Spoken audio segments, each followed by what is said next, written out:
seen such desolation. I think we drove for a mile and there wasn't a building hardly standing. Nobody knew what was going on. They called the situation fluid, but fluid means that nobody knew anything. It was different. If I had done something else, I don't know what I would have done. We're talking today with Mr. Ed Morrin of Grand Rapids, Michigan, and the interviewer is James Smither of the Grand Valley State University Veterans History Project. Now, Mr. Morrin, can you start with some background on yourself? Well, I was born in Boston, East Boston, Massachusetts.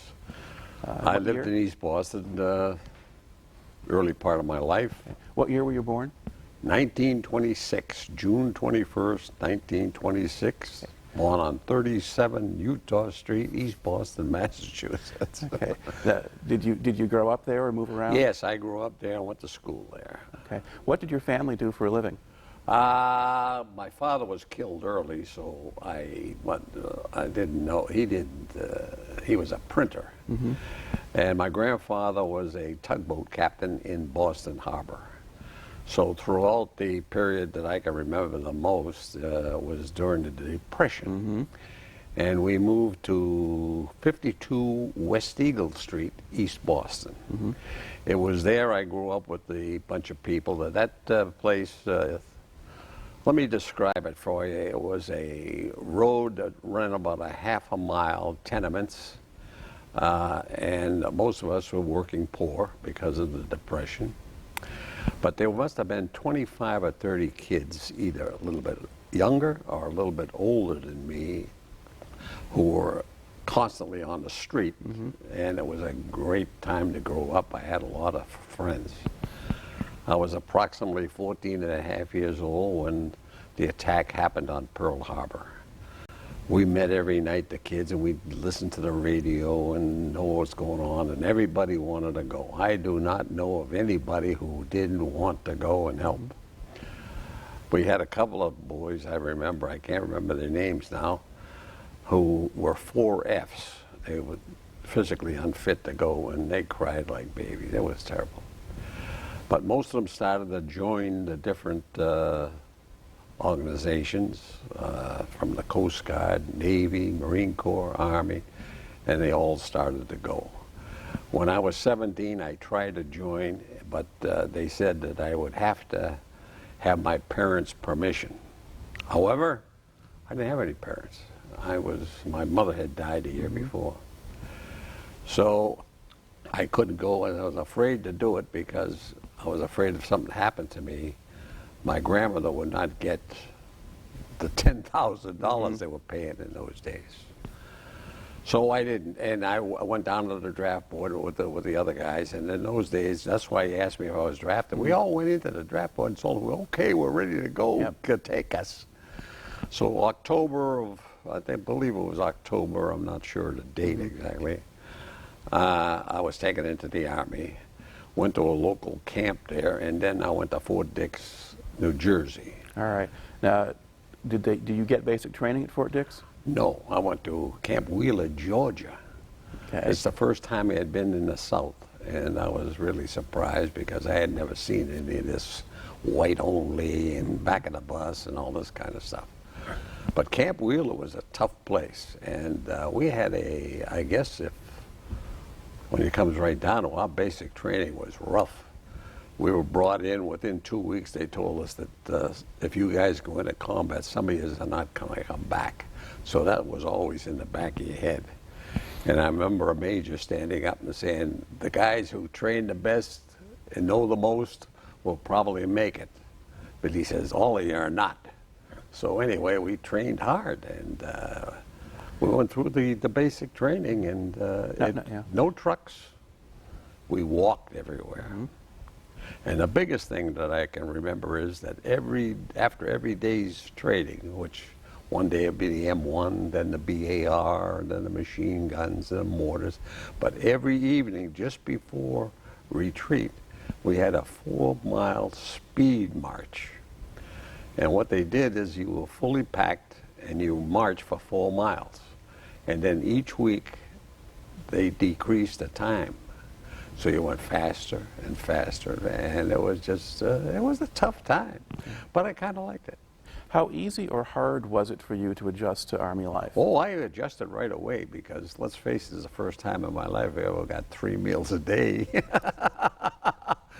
And I really adjusted to it, and I hate to say this, but I kind of enjoyed being in it, you know, being in the So it wasn't a problem to deal with Army discipline and following orders? Oh, no, no, no, no, no, no, no, no. We knew this. As a matter of fact, when I was going to high school, one of the majors that was in the high school used to say, the first essence of a good soldier is obedience, and that always stuck with me. So you did what they told you? And... Oh, you know it. All right. And we had sergeants that made sure you did. Okay. Now, how long did the basic training last? Okay, the basic training was supposed to last about 18 weeks. However, we all thought we were going to go to the Far East. Yep. Because the war in Europe, during this time, was we were pushing all the way through France, and we thought it was going to be over. Right. But about 3 weeks before we finished, all of a sudden they came in and said, we're going to cut your basic training by 3 weeks. You're going home, and they issued all kinds of winter clothes to us. So we went back to Fort Dix, believe it or not, and then I got a 1 week furlough, or whatever you want to call it, to go home. So I went home, back to Fort Dix in 1 week, got all our gear together, got onto a train. I'll never forget the train. And we shut the windows down and the shades. And away we went. And the next thing I know, we're in the port of New York. And we get off the train and we're lining up, you know how the Army lines up and all this kind of stuff. And I looked up and I seen the biggest ship I've ever seen in my life. There it was, the Aquitania. Later I learned there was 3 ships that used to go across the Atlantic without any escort. Queen Mary, Queen Elizabeth, Aquitania. I don't know how many people were aboard that ship, but we were stuffed aboard that ship. And we spent most of the time, I did, on deck, because it was, the areas they had for sleeping was 5 tiers high, and inevitably somebody halfway up would get sick and vomit in a place that stunk. And it was run by the British. And we ate 2 meals a day, 1 in the morning, about 9 o'clock, I'll never forget that. Then we waited all around decks and all this stuff until about 4 o'clock in the afternoon when they fed us something else. But the eggs, I'll never forget it. We could pick up those eggs and we could throw them through the bulkhead. Then we headed we headed out, and next thing I know, one of the guys says, you know, this is getting hot. And he says, we're heading south. So I guess we must have headed south. And the artillery people that were aboard the ship, we had tested our guns and all this kind of stuff on the ship. What the heck are we doing going south, you know? And then all of a sudden, and away we went and headed the other way. And I forget how, don't get me wrong, I can't remember how many days, but it wasn't too much, 4 or 5 days. We were on the Isle of Man in Scotland. Yep. Got off the ship. Some of us went down the planks, other ones went over the rope wires and all. I was on the unfortunate part of going down that way, and had to wait until the barge came up. And well, anyway, we made it. We got across, and we're in the Isle of Man. All of a sudden, we looks up, and there's a bunch of railroad cars. And we get up to the close to the railroad car, and then there's a elderly woman. I call elderly. She'd probably been 35. You know, I was only 18. And she started handing us all these little booklets. I'll never forget it. Welcome to Scotland. So I got aboard the train, and we're all reading the book, Scotland, and I was looking out the window. Beautiful place. The train kept going. Finally, somebody yells out, "Throw the book for Scotland away. Here, England." And they handed out these little books again, "Welcome to England." And we're going along there. Pretty soon, all of a sudden, we stop. Pull down the shades. I pull down the shades. We couldn't have waited more than half an hour, and then up the shades again and forward. Later on, I heard, I don't know whether it's true or not, but buzz bomb had come over or some damn thing like that. And then pretty soon somebody says, throw away England. We're heading for France. And we went down to Southampton? Southampton's I quite think. possible. Yeah. And we boarded another one of these troop transports. And we're heading for France, and we're going over to, we didn't get on the beach. We went to the port. So you go to Le Havre or Cherbourg? Ah. Yeah. Okay. Okay, we got off there. Again, trains. And as this was going on, I had met another fella. His name was Money. My name was Morrin, so every time they'd call us, it'd be in the M's, you know. We got to be kind of like friends, you know. We figured we're sticking together now, you know. And him and I, we got on the train, and when he looks up and he says, "What do you think those holes are from up in?" And I looked up and I said, "Boy, I don't know. They look like bullet holes to me, you know." And they were. Apparently the train had been strafed or something. But away we went. And I don't know how long it took us, but we got into Belgium, I guess. I'm trying to think of the little town. We had a repo depot there. And we went into the repo depot and just waited. It could have been long, 2 days, and all the units that needed people came in to the repo depot. And they called Morrin and Money and 4 or 5 other guys. Get on a truck, and we got on a truck and we went to the 94th Division, and we went to the battalion headquarters. Then another guy comes up to me and he says, "You Morrin?" I said, "Yeah." He says, "Where's Money?" He says, "Right here." He says, "Get into this Jeep." So we went into the Jeep. I can remember that.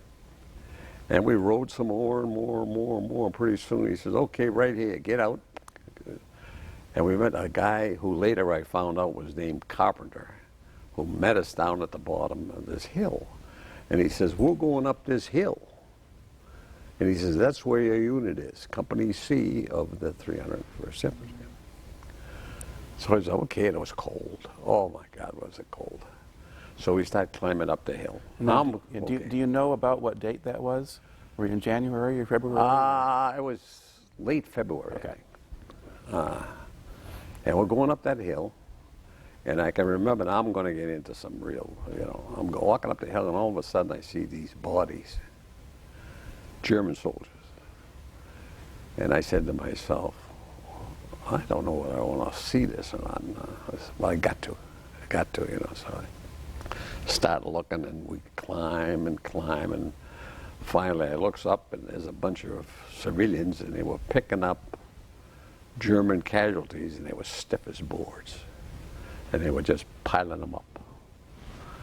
And we got to this little, I guess you'd call it a ranch house. Not a ranch house, actually. Farmhouse? Yeah, farmhouse like. And down in the cellar of this farmhouse with a little light that they had, they lit up like a candle, but they made it out of something. I don't know what, fat or something. And they had a little candle and I got down in there and they said, okay, you guys sit over there, we'll get, you know. And the old sergeant comes over and he says, okay, welcome. He says, you're with the outfit and sit down against the wall. And I said, okay, I'm just waiting for something to happen. And then all of a sudden, that was in the evening like, and I kind of slept against the wall that first night. And next day I noticed that they came in, Morrin. Yep, yeah, here I am. He says, you're going out and be on the listening post. I said, what's that? He says, over this hill on the other side, there's a listening post, and there's a little telephone over there. And he says, you're our eyes and ears over there. If they come up that hill with tanks or anything like that, you let us know, you know. Okay, he says, there's somebody down there now, so this was my first duty is combat. So I'm going out, and I'll never forget it. As I was walking out the door, I looks over, and there was a German soldier, young kid, about maybe even younger than me, and he was propped up against a wheel, and he had been killed right there. It was just outside the house. I'll never forget it. I looked right at him, and I'll never forget that. You know, it's just something that stuck with me. So I said, okay, let's go. And we're going. And the guy says, now follow the boots. I said, what? follow the boots. What they had done is taken the foot and that had been blown off these guys with the mines and put them up and aimed them so you wouldn't walk into the minefield. So I followed those boots. There was only about 4 or 5 of them. And I got up over the hill, and I forget who I was with, but he pointed down. He said, "See, way down there. See, that's where you're going."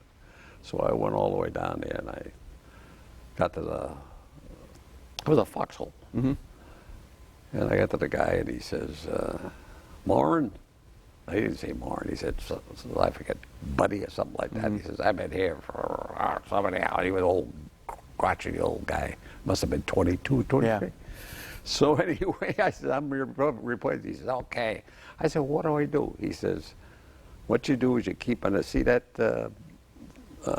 bunch of trees down there?" Yeah. He says, "If they're going to come, they'll probably come through there and counterattack." So I says, "Then what do I do?" He says, "You get on that phone." It was one of those. And you let them know back there that they're on their way. And I said, "Then what?" And then he says, "You get your ass going and run across that hill." And I looks up and I says, "You think I'll make it?" He says, "I wouldn't give you a bet on it." But anyway, every once in a while a shell would come in. Boom. I don't know why they were popping us, because they didn't even get close. And I'm sitting there, and that was the first one, and I'm watching down there and watching and watching. All of a sudden I hear, I said, "Oh my God, I'm right in the middle of this damn thing." And I'm looking, nothing. Finally I hear, "Wait a minute, that's not coming from them woods, it's coming from," and I look up, and it's one of our planes, one of our artillery observers. I'm telling you. So anyway, I got through that. Now, my time was up there, and I got back over the hill, and that went on for days. And then all of a sudden, we got the word, the big one. And this had to be early March. But we were there for quite a tough time. And then all of a sudden, you pack up, get ready. We all got ready, and the artillery started. My Lord God, what did it come on? You know, you can hear all this stuff. And they put these things in the back of our helmets where they would illuminate. You could see it, and that was it. You followed that helmet. You lost that helmet, you know. So we went down the hill, climbed down the hill, and went into a flat area. And then I started hearing some of these kids have been hit, and they were coming back, and and then Now, some of them was this screaming. at night? Yeah, it was getting into the night. So that's why you had to follow. Yeah, I had to follow them. Yeah, okay. So we kept following them there, and pretty soon I get the word, "Lot of snipers, find a hole and get in it." And so we got in a hole, and you could hear it, this type of stuff, you know. So then finally the old, I don't know who it was, one of the sergeants come by and said, "We're going to go across this plank bridge." And he says they've been knocking some guys off that plank bridge, so you get across that bridge as fast and as you can get. So we got up and we went across this plank bridge. And we got on the other side, and I realized later that our objective was to go up to a hill on the right-hand side, go all the way up the hill and take that portion and open up the whole thing so, you know, they can come through. I learned that later, but we're going up the hill, and it's getting a little bit late now. And all of a sudden I hear, I don't know who it was, form a skirmish line. So we form a skirmish line. And we kind of waited there for a little while, then somebody said, "Let's go." And up we went, and we expected to meet the Germans right there, but they took off. They took off. Man, when they seen us coming, they took off. And down the other side of the hill, and we went up to the top of the hill, and that was our objective that night. And then they said, "Dig in, we may get a counterattack." So, but you could not dig in. My God, that ground was like cement, and we could only dig so far. Were there German foxholes up there? There were some of them, yeah, but they weren't too deep either. But what we found, which was great, we found blankets, and we found And it was great there. You know, we had K rations. Are you familiar with the word K rations? And of course, they had the German version of K ration, but they had sausage in there and everything else, which was great. And they had blankets that were better than ours. I'll never forget that.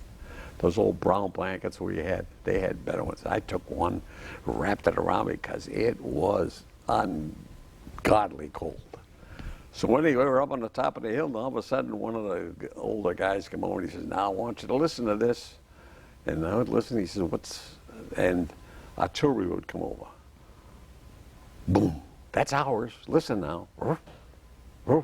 Then all of a sudden you hear, woo, woo. That was theirs.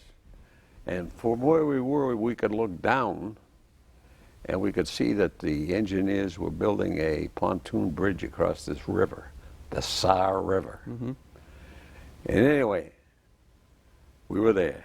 And we just sat there and said, "Hey, this is great. They're firing over us both ways. And we were up here. And nobody's coming into it." And I forget how long we were there on the side of the hill, but then came that night, and then it started. There was nothing but one drive. I won't go through all the details because I can't remember them all, but it was one drive after another. One time they put money in me as points. You know, you got out in front, man. And we'd go into this little town, and it was melting like, you know, so we got up on the side of the road and climbed and went right into this town, and there was no Germans in there. And we took over that town. I'll never forget this one. And then the next day, in comes a bunch of Germans. They didn't even know we were there. And we had a little firefight and all that stuff. Later on, I learned the Germans didn't think we could get in because that road we were on was mined. But because it was so bogged up and everything else, we climbed on the side. Just sheer luck. But anyway, this went on. Day after day, and tired. Holy moly, we were tired. The other big incidents I remembered, we were going down this valley like, and the shells were coming in. Boom, boom. They were bouncing around. And as we were going down, one of the guys that came over on the ship yelled off, "Hey, Morrin, I've been hit." And his whole neck had been. And I got so mad. I never got so mad in my life as that. That day I could have killed anything. And what we did is there were holes, as we got down the bottom of the hill, there was holes up in front, which was occupied by the other battalion, and they had pulled back because they were worn out. And we moved into that area, and there were some German places too. And then I heard somebody say, "We're not going to get any artillery," but there was a gun, 2 or 3 German guns up ahead. "We're not going to get any artillery, just have to get up out of these holes and go after them." And we waited and waited, and then all of a sudden the old sergeant said, "All right, let's go." And we got up and put our skirmish line, and we went after them. But I've never seen a bunch of guys that were so irate in my life. Those Germans moved out, they weren't, but we got the gun. And as we went through it, we got on the other side, and apparently our artillery or Air Corps or somebody had shot them up bad, and they were laying all over the place. And that went on and on and on. Then pretty soon, get on trucks. And we got on trucks, went a few miles up the road, and get out of the trucks, go through these woods, and flush them out. And we did, and a little bit, and flushed them out, and captured. We began to catch prisoners. And but we took no snipers. If we thought it was a sniper, well, what can I say? But you were taking some prisoners at that point. Yeah. And were these mostly young kids? Yes. I'll go a little further. One kid come up, and myself and my buddy were going to shoot him, and I looked at him. He couldn't have been 15 years old. I said, "Look at this young kid." I was only 18. And he's crying. And he was all dressed up as a German, so he threw his helmet away. So that's typical American. We hauled his rear end to our truck, hauled him into the truck, and gave him chocolate to eat. The kid had nothing to eat. And we took him down the road a little bit, and there was a big a column of German prisoners. And we threw him out with that. That's the last we seen him. But that's American soldier, you know. We were worried about the kid. Yeah. And up the road we went again, and into the woods, and up the road again, in the woods. And we just kept this up, and then pretty soon somebody said, we're going all the way. And we got in the damn trucks, and we started moving out, and we're driving. All of a sudden, now, don't get me wrong, I really don't know, but somebody said, listen to that plane. And later on, one of the guys, you know, when we met later on, said, that was a jet. That was the first, I'd never seen it or anything like that, but I heard the thing. But anyway, we got the Ludwigshafen, which was on the Rhine River. Okay, boom, we get into Ludwigshafen. Now I'm going to go right, going to give you, and the reason you'll understand later why I'm going to go into this in detail. We were in front of the IG Farben chemical plant, and we stopped. And all of a sudden, this lieutenant, who we only had for 3 days, came in. His name was Lieutenant Adams. And he says, we've got to go in and clean this, the IG Farben chemical plant out, because I can't think of the name of the division. I think it was the 12th Armored Division had been stopped just outside of it. And they came down the road and they started handing us out these it's gas masks. Say gas masks. But they were afraid that the plant itself had some gas in it and we would expose it, you know, and get it out and whatever. But we don't want to carry it. I was loaded. My God, I was assistant. Money was the BAR man now, because we had lost people. And I was the assistant BAR. Now the assistant carried extra ammo for him. Yeah. So anyway, I'm loaded with this stuff. And I said, I bet you I weighed more what I was carrying than I weighed as an individual. So anyway, we started moving in. And as we're going in, I looks over, and it was the worst sight I think I've ever seen in my life. Apparently, there was 5 or 6 half-tracks out there that had been hit. Don't ask me with what. And there was bodies and all GIs, blown every which way. And, I mean, pants burnt off, they were exposed. I mean, it was, you can't believe it until, you know, arms gone, boom. I don't know what the hell they were hit with. But anyway, we march, go past them, and all of a sudden the lieutenant says, okay, here we go. And we go into the plant. And my only thought, believe it or not, I got to keep up. I don't know whether I can do it with all this stuff. And we're going on, money's up ahead of me, and I'm saying, okay, gotta stay with them. And we went through these different areas, and all of a sudden I heard machine gun fire to our left, machine gun fire to our right, and machine gun fire up our head, and sniper, bing, bing, we're ducking against the walls, and we kept going. And it was like this all the way in. So was this like a factory complex with different Yeah, buildings? it was a big complex, and the whole regiment, I guess, was moving through it there. Yeah. And we were up too far out ahead. And the sergeant told the lieutenant, we're moving too far. But anyway, we go through the whole factory and didn't run into anybody. And all of a sudden we come to this wall on the other side. And I could hear the sergeant says, we've met our objective, Lieutenant. Let's see what's on the other side, the lieutenant says. Oh, Christ. So we go up over this mound of rubble, and it looked like an area where they were parking cars. And look down, and then it looked like a housing area where people lived, you know. And later on we figured it was probably the people who worked at the plant, you know. That's where they. So the lieutenant goes down there, and the sergeant goes down there. The next things I know, they're waving money, and I look around. And I said, "Wait a minute, there's only 5 or 6 of us here. Where's the rest of the crew?" But that's all was there. So we go down, and the sergeant says to a couple of these guys, you stay on the bottom floor, and the lieutenant and I and Morrin and Money and I guess 2 more guys, maybe 1, I'm not sure, up to the 2nd floor. So we get up to the 2nd floor, I'm against the wall. Money's against the same wall. The lieutenant's kind of in the middle, and there was somebody on the other side. And we heard it. Voices yelling, Germans. So Money says, I'm going to take a look. He has to take a look. So he sneaks his head out. He looks, and all of it there, boom. He gets hit in the helmet. Boom.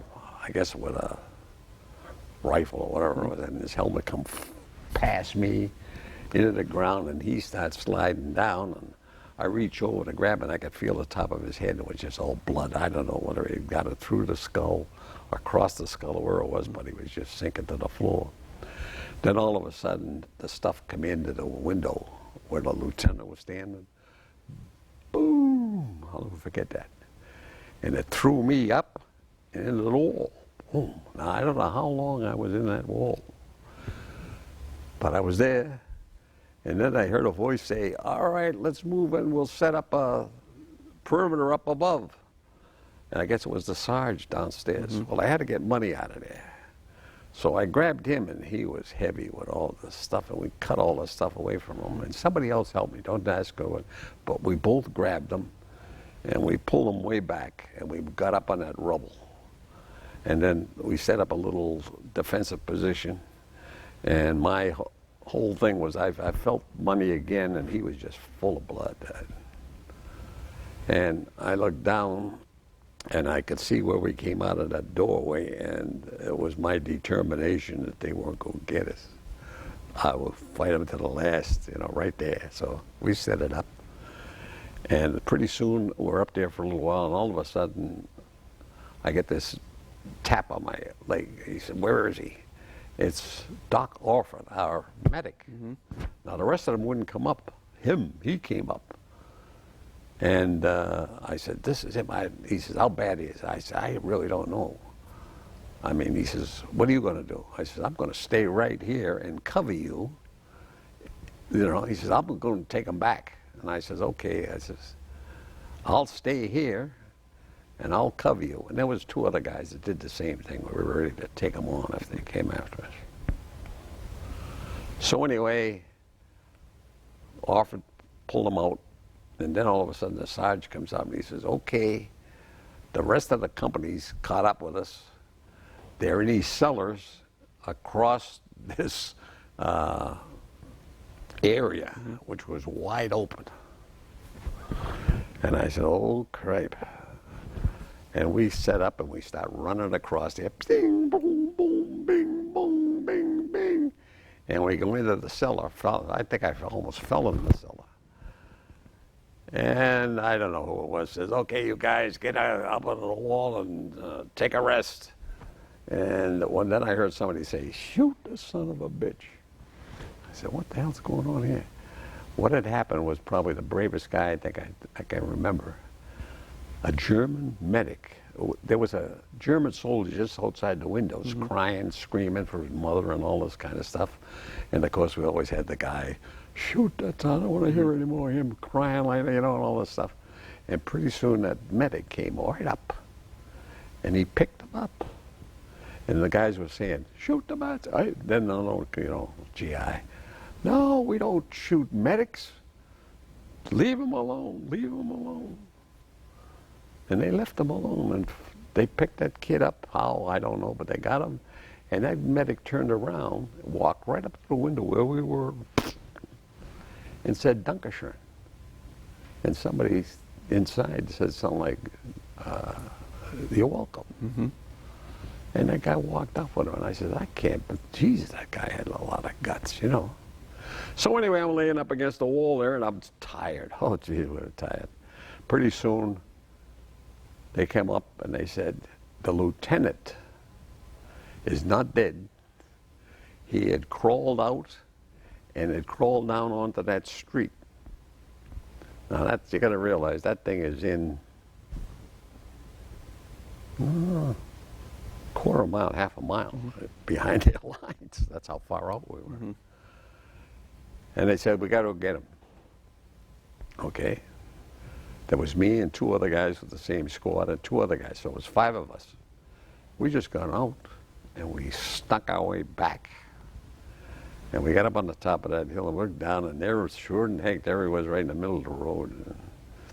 We got down to him, and he said, "Boy, I'm glad to see you guys." I says, "Well, we're glad to see you too." But anyway, we picked him up and got him up on that big pile I was talking about. Then we said, here we are with that square wide open. So how are we going to get him all there? He's heavy. So we put, you know, the hand so he could sit up, and one guy in the back so he wouldn't fall over. And I said, all we can do is just run across this damn thing. And we started running across that damn thing, and nobody shot at us. And we got all the way to where the troops were, got them in there, and of course, that's the last I ever seen them or heard of them. Later on, I always felt that that medic, or the German medic, had done the same for us as we had done for him. So then they pulled us out of the line. We had opened up the thing and enabled Patton to pee in the Rhine River, because that's what he always wanted to do. So with Ludwigshafen, so that was on the west side of the Rhine still? Yeah, still on the west side, but they had built the engineers came in and they built a pontoon bridge across. Okay. And he went on the pontoon bridge. And the big thing was, I didn't realize until later, he got across the Rhine before Montgomery, the British general, and they had, you know, they had the big rival. Then he pulled us out of the line because we had been in the line so long. And we had a rest right there. As a matter of fact, I can remember myself sleeping in a bed that I guess was the German people who had worked in the plant. And they were pulled back, and I don't know how long it was, but anyway, the next thing we got in trucks, and we went up to, I got it here, Crayfield. Now, what was our job up there? Our job was to be on the west side of the Rhine. And 2 American divisions, the airborne, had and the British had surrounded the Ruhr. And they had about 350,000, as I found out later. Yeah. And our job was like an anvil. In other words, we were not going to go forward. We were going to hold here. And we didn't go out during the days because there was still sniper fire and stuff like that, but we'd go out at night and set up ambush patrols. So that was the job. Only one bad part about the whole damn job was the medics, there was a lot of German bodies still laying along the west side. And they said the medics wouldn't go up.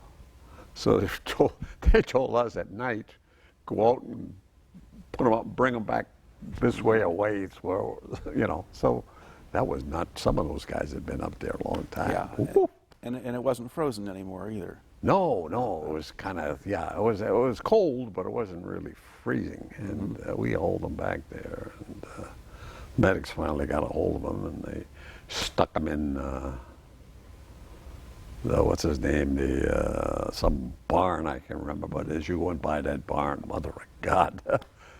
So anyway, that was our duty there, and we kept that up until they had crushed them all up there. Then came the end of the war, and we were like occupation troops now. And one of the things that really got me was that the German farmers, DPs, you ever hear of DP? Displaced person? Yes. Okay, well, they turn all those people loose, you know. And they start raiding these farms around the area. So the German farmers came into us, and we used to go out at night, there's 2 of us, I mean, if you want to volunteer for it, with the farmer and stay in his house so to protect him against the DPs. But they used to make kartoffels. The women used to take these potato pancakes. Oh my God, they were good. We were used to eating like that. And I used to remember that. We'd go out there, I don't know how many times I was out there. And let's see, after that, we were just like, oh, yeah. Did you go to other places? Other places? Yeah, around Dusseldorf. Okay.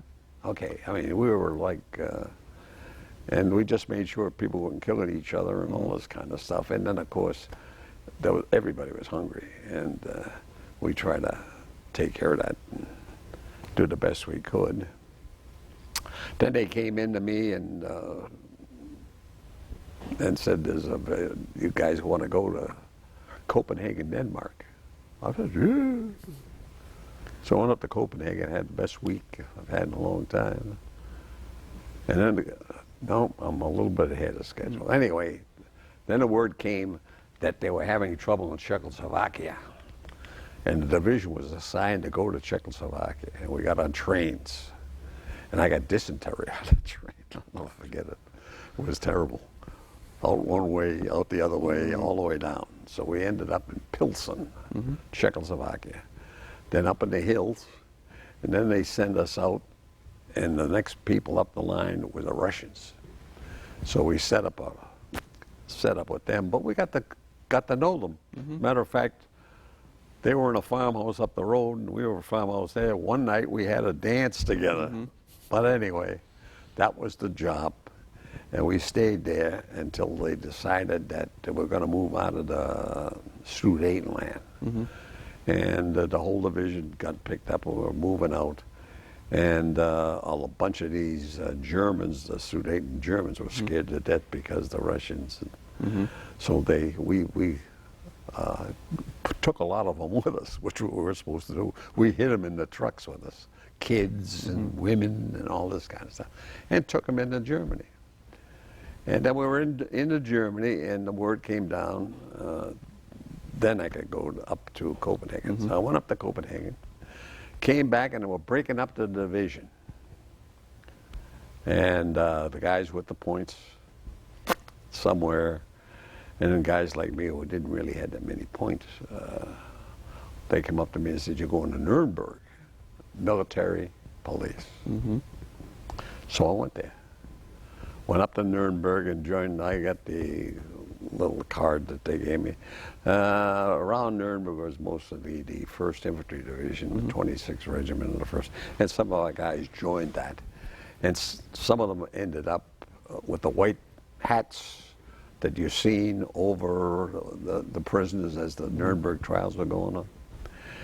And they put me in the military. The first job I had was at the Bahnhof, the railroad station, just to make sure there was no riots and stuff like that. And that was my first duties there. And then all of a sudden they came down and said, "Morrin, you're going 33 Mannerstrasse." I said, "What's that?" He says, "That's where they're holding the trials. The trials are on."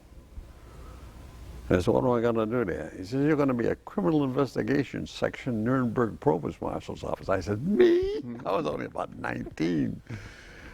I didn't know what I was doing. So I gets down there and meets the colonel and the sergeants and all that stuff. He says, "I got a first job for you." I says, that's how chaotic this place was. He says, "This woman has come to my office twice. She's crying. She can't find her German." And he said, "I want you to look into this. Apparently you've been picked up by the MPs. We got to find out what's going on." I go out and I go to the Kafunkerschaffen, that's what they call them. I'll tell you how bad it was. My buddy Schatz, who could speak German a little bit, he became head man to the women's prison in Nuremberg. He was only my age too.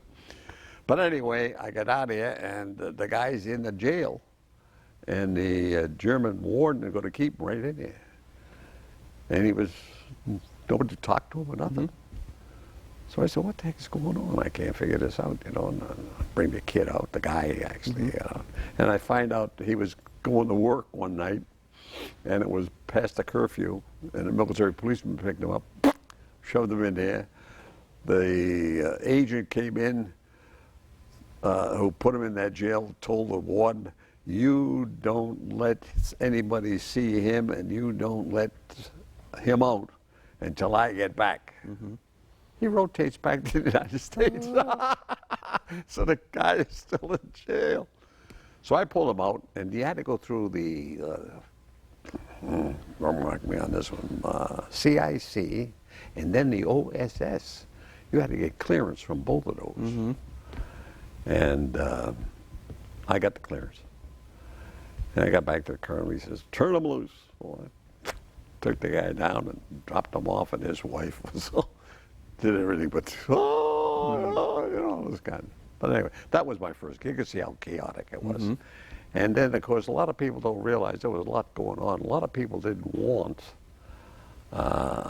this trial or anything like this, and they would jump in, you know, GI would be off or something like that. You know, GIs ought to get half crocked and stuff like that, and people would jump them and steal from them and all this kind of. So my job was to kind of keep that calm. And then the other big job was, I didn't realize it at the time, was security for Justice Jackson. Now, we were out of perimeter. Then they had an inner perimeter. Then they had a house bunch. We were kind of like the outer perimeter to all the roads, you know, make sure nobody wasn't supposed to be in there. And I didn't realize that Wild Bill Donovan was in there, too. And he's the head of the Ever hear OSS. him? Yeah. I didn't know.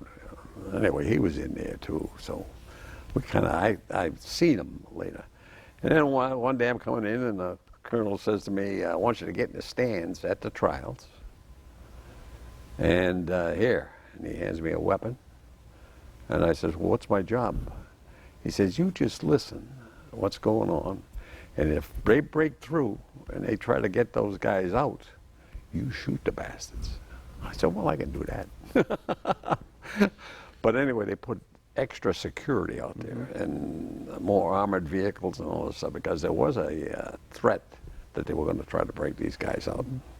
So one of the times I'm in there, I'm standing down where they all came in, and who comes walking by me? Hermann Goering. You've heard of him. And he says, Guten Tag. And I looked at him and said, Guten Tag. So I talked to Hermann Goering. So that was basically what I was doing the whole time I was there. And then my number was called, and I went up to Bremerhaven, got on a board a ship, went to New York, got out, got my papers, and headed for Boston. And the one thing I remember when I got off, Maverick Square was where I got off with the streetcars to my hometown, and looked up and I said, Mother of God, I didn't realize how small this place was. You want me to continue? Oh, yeah. I'm kind of, I think, let's see. Well, next, there's 4 years of, I don't know what you'd call it. Well, everybody was coming back. The ones who come back, there was a few of them never made it.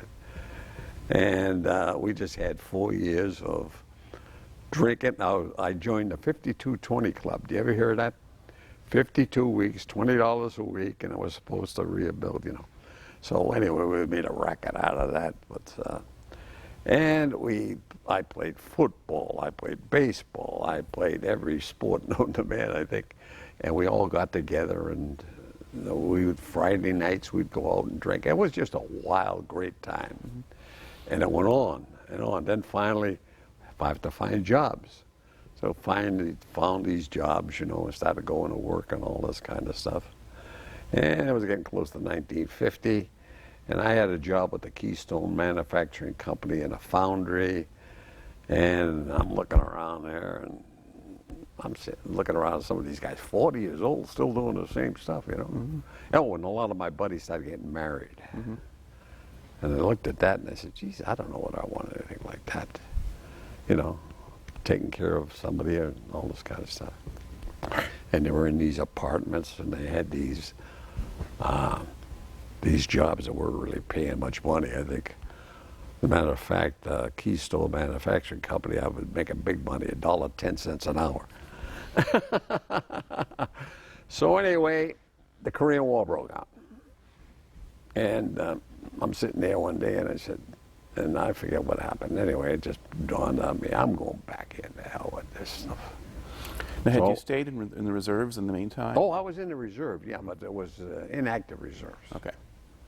And they didn't bother me with the reserve. So I went in anyway, and I says, I'm going back. So I went down to it was in the Navy Yard where you go down and sign up, and I signed up down there. And boy, as soon as they found out I had that experience, guess where? Back to New Jersey. And they took all kinds of tests and all this kind of stuff. The next thing I know, on a train, and I mean, it was a matter of days. Man, I was gone. And we took a train. I'll never forget that train ride. It was fun all the way across Butte, Montana, up through that way. You know. And we ended up in Seattle. Now on pier, I can't remember the pier number, pier 90-something, I remember that. And we got organized there and all this kind of stuff. The next thing I know, we're in Seattle Airport. And of course, they had the 4 engines, but they were propeller jobs.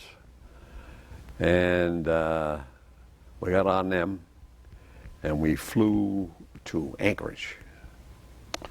We got to Anchorage, got off, ate, played around, they refueled it, all this kind of stuff. Then the next one was Chimere Island. I'll never forget that. We're coming down in Chimere, and the pilot says, "This is going to be rough coming in there." And it was rough landing. Boom, boom, boom. And as soon as that plane stopped, people come out and anchored it to the ground. We get out of there, and this bus pulls up with this Air Force, and the bus had all the windows had been wooded up so that the wind. And I talked to the driver, and he says, "This is the worst place in the world." He says, "You cannot believe it. There's not a tree on this island. The wind's got to be 100 miles an hour every day." He said, "And feel it." And boy, of any place I've ever been, Chimere Island will take the cake. Mm-hmm. So we went into the mess hall, and they fed us, and they refueled that thing. We got back to the plane, we're loading up in the plane, the pilot says, "I think we can take off." Okay. Well, we take off and head for Japan. Camp Drake. And we land, that's where that infantry outfit was. We land there, we get off, and it's like a repo depot there too, you know. And they handed us, I think it was there, yeah, they handed us a weapon, M1, and only about 3 or 4 rounds of ammunition, though. We were just supposed to zero it in at 300 yards, you know. And I'm looking around and saying, wait a minute, what the hell is going on? Because a lot of these guys, I don't know where they came in from, but they had guitars, they had laser on their neck, they had these Red Cross girls giving them cookies, and I'm saying, whoa, this ain't the 94th Division, you know, what the heck are we doing? And we go to Sasebo, which was a naval base there. And we get into Sasebo, and then within hours we were aboard I think it was an LST, I'm not sure. But then we got aboard that thing. A lot of guys got sick just going over. And the next thing I know, we're out off the coast of Pusan. And we got off at Pusan. Now, do you know roughly when you landed there? Oh boy, that's a good question. Let me think now. Well, approximately, when the heck was that? It was in winter. Let's see, October, about November of 50. So by this time, the Incheon landings had taken place, and we were advancing north into Korea. Okay. So we got in there, and then we headed for Daegu. But they hadn't gone, the Army hadn't moved too much out of Daegu, though, at that time. But the landing had been made, and the 8th Army hadn't broke through yet, as I remember. But they finally did, and away we went. And up through there, Incheon, and then on to Seoul. Now, what unit were you assigned to? Okay, the 558 Military Police Company. Okay. And what their job was to guard 8th Army headquarters.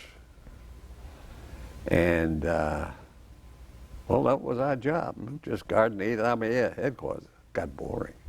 I mean, it was just guard duty, you know. And then occasionally they would take us out and put us on MSR-1, which is a route, you know, for the supplies and stuff coming through. And our job was to make sure that they kept right on the supplies, because there was a lot of people left behind when 8th Army broke through. There was a lot of North Koreans in the hills and all this kind of stuff. And occasionally they would try to come down, knock off a truck or something, you know, food and all this kind of stuff.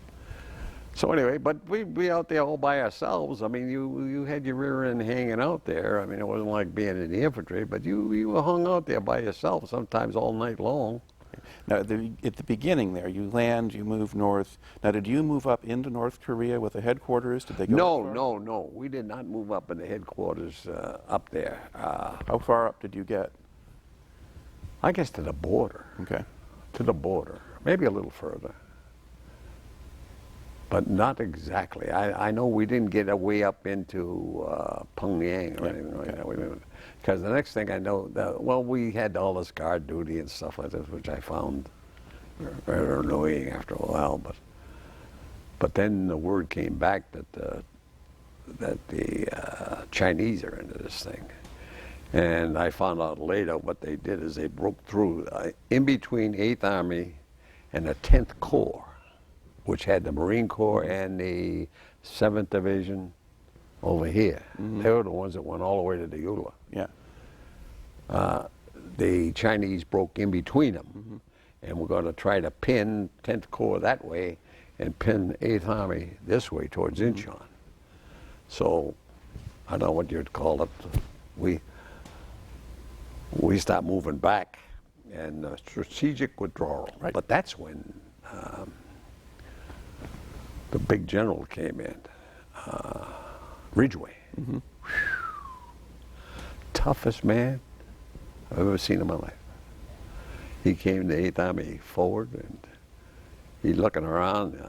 I remember the major I was working for. He says, "Where's the mess hall?" And the major says, "Well, right outside where your tent, sir. It's right there." And he says, "Put that thing at least a half a mile out." And he says, "I don't want to see anybody not running back and forth." And my God, I wasn't actually in there listening to him, but the word would come out. He'd get in there with those colonels and he says, "We're not moving back anymore. We're going to kill those bastards."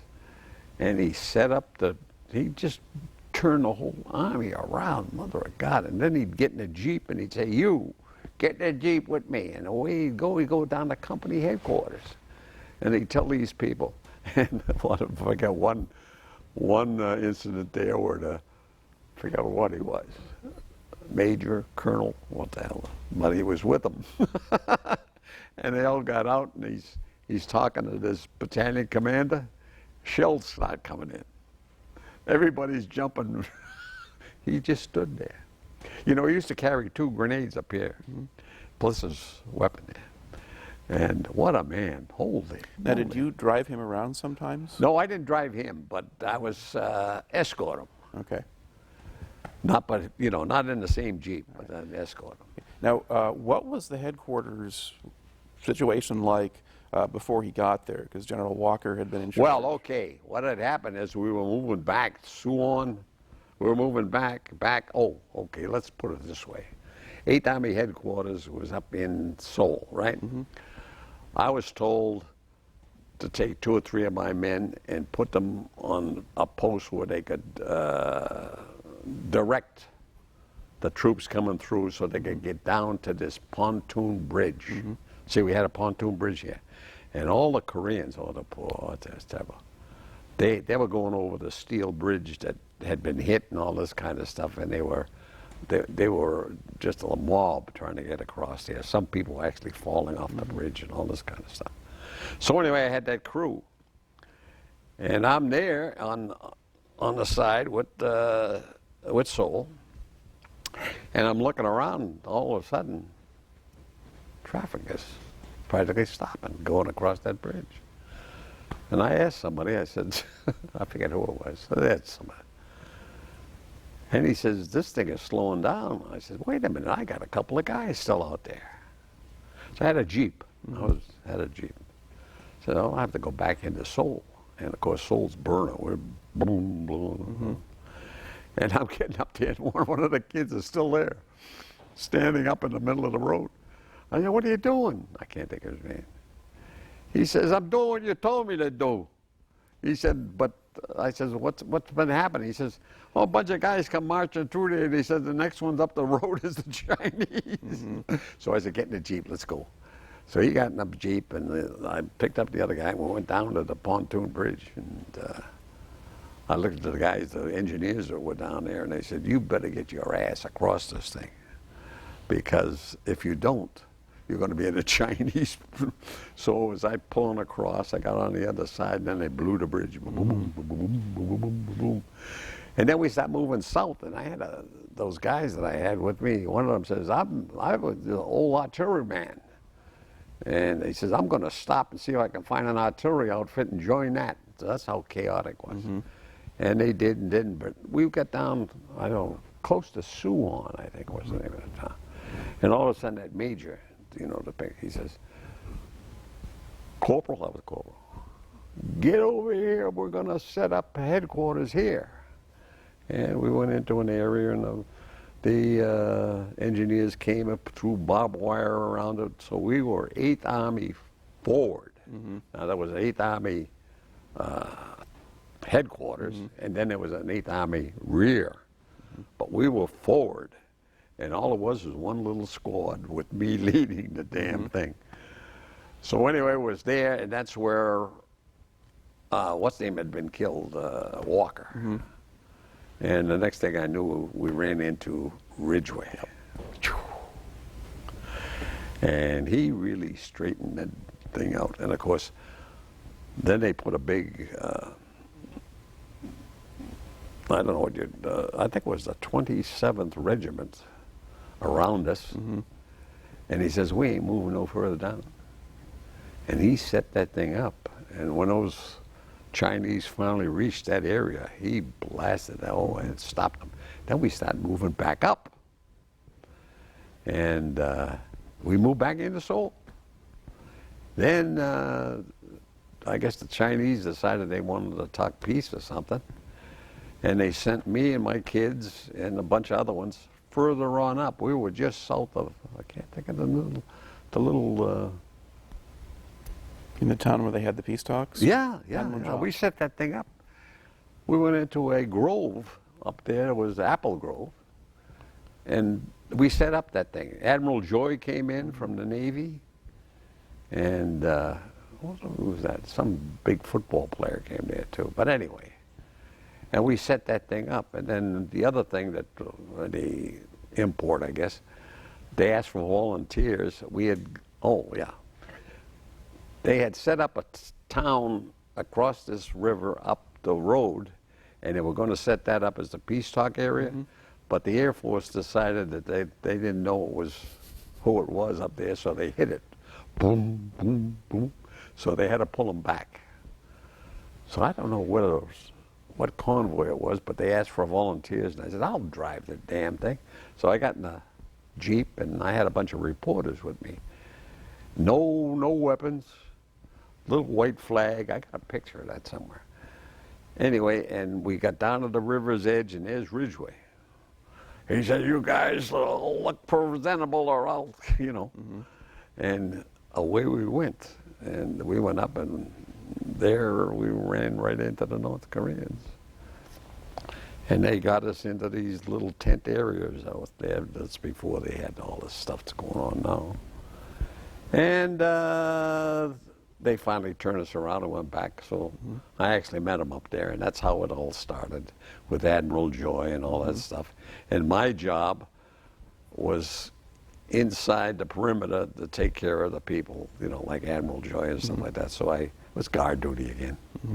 And at night I'd go around with my trusty .45 and make sure that nobody got into and around the whole hills was infantry and stuff like that. And I could tell you some instances. I had one guy that could make Applejack, and he did. But anyway, that's the way that went on. Let's see, okay. And then I stayed there until it was time for me to go home. I think I was there 18 months all told. And we came back, and me and my buddy Chuck, who was met another friend of mine who had been a real close friend of mine, and we got aboard ship in Incheon. Before we take you out of the country, tell me a little bit more. What did sort of the Korean landscape, countryside towns, what did that look like to you? For me, it was all hills. I mean, hills. And we tried to stay to the roads, but the roads were no pavement, no nothing. And all the trees had been knocked down from the artillery fire and stuff like that. But basically, it was nothing but a bunch of hills. And man, would that take you out of it when you would go up into those hills, you know, to try to... yeah, that's about what it amounted to. And it was all barren-like, because everything had been shot up so bad. And of course, they had the farms around the area. And of course, they used human increment and all this kind of stuff, so the place stunk. And that's about what I remember. Did you see much of the local population? At that time, not with this one, but I did see some of them because we helped a lot of them out, because a lot of them ran to the south, you know what I mean? And they were coming through, but they were just poor people with those things on their back and walking south to get behind our lines and stuff like this. And as a matter of fact, the only other time I really, well, yeah, about that time too, as I remember now, we got some caduceus. You ever hear of caduceus? We got some of them in the outfit. So those are Korean soldiers attached to American... To the Americans, yeah. And we got those as military police, and they would help us with, you know, guarding gates and all this kind of stuff. Now, did you spend any time in Seoul? Did you get to see much of that? Seoul, yeah, but there was nothing in Seoul in those days. I seen MacArthur. He came in and made his speech and all this kind of stuff. And well, the first time in Seoul was just burning. I mean, there was nothing in there. Later on, just about when I was coming back from the peace talks, you could see that it was picking up. They had a couple of old buses. Well, they're really not buses. They're our 2.5-ton trucks that they converted into buses and stuff. And they were beginning to mill around like a regular city. Yeah. It was just beginning, though. All the buildings were a mess. All right. So, and while you were there, I mean, you get to like see things like USO shows or anything like that? Was there anything? No, we never seen. I didn't see. You were not in a place where they No, were. no, we were up. As a matter of fact, it often got to me later on. I'd say, we never seen company headquarters come up there. And well, the road leading to where we were wasn't exactly something you'd want to drive without some kind of escort. And I never seen anybody. No lieutenants, nothing. Me, corporal. I couldn't believe it. And even when I got back there, you know, as I was leaving, got in the headquarters and nothing, you know. I don't know what time. We were just lost children of Eve, I guess. But we made it back there. We got the Incheon and took the ship. And then how did they get, what kind of ship was it you went back on? It was a, what's the name of it? A converted freighter. What do they call them? Liberty ships? Yeah. And Chuck and I, we spent most of the time on the deck because, again, the same old routine with the guy, somebody gets sick and all this kind of, but there's a lot of people on there. And I forget how many days it took us to get to Hawaii. And of course, by the time we got to Hawaii, we were in winter clothes. We got off at Hawaii, and my buddy, this is Chuck, I'll give you a little incident with him. In World War II, they wouldn't take him because he was deaf. Korean War, boom. But he spent the time, World War II, in Hawaii, so he knew Hawaii. So we landed in Hawaii, and I don't know the joke or somebody aboard the ship didn't want to let us off. We were only supposed to be there a day or so, I don't know. But somebody, some commander come up and said, let these guys off this ship or they'll tear the, you know. So they let us off. And we went into town, and Chuck and I, we just hit the bars and all this kind of stuff. We got back on the ship, and we were prepared to go again. All of a sudden, we got to spend another day there. Found out later that somebody got off the ship, went into one bar and drank himself to death. He died there in a men's room or something like that. So they had to investigate that. So they kept us there one more day, but they turned us loose one more day. And we got back. And then, let's see, got back on the ship and we headed for Seattle. And there was supposed to be a big time Well, we were one of the first ones coming back. And it's supposed to be a big parade and all this kind of stuff. And women are going to be waiting for us, you know. And hell, we'd been in. But anyway, we got all there. And Edward G. Robinson is meeting us. So anyway, we get into Seattle. And they say, you guys are going to go parade. And as we got off the boat, they put these lays on us and all this kind of stuff. Then they marched us over to these buses, and we got on all of these buses, and we start going in. Then we realized the buses are locked. We can't get off the bus. We learned later they were afraid of us in Seattle to let us off because we just run wild in there. But anyway, all the buses, and we finally get to the airports, and that's when Edward G. R. was there. You guys, you know, he gave us the old act. Well, it was fun, you know, all this kind of stuff. We got on a bunch of planes and heading for home. Well, I got on some damn plane with only 2 engines, and it couldn't go over the Rockies. We had to go through the Rockies. And they turned around and said, here's blankets, because it's going to be cold in this damn thing. So we flew there, I guess, to Colorado, and then to Michigan, actually. And then from Michigan to Boston. And I got off and got my word, and I had been assigned to Walter Reed Army Medical Center.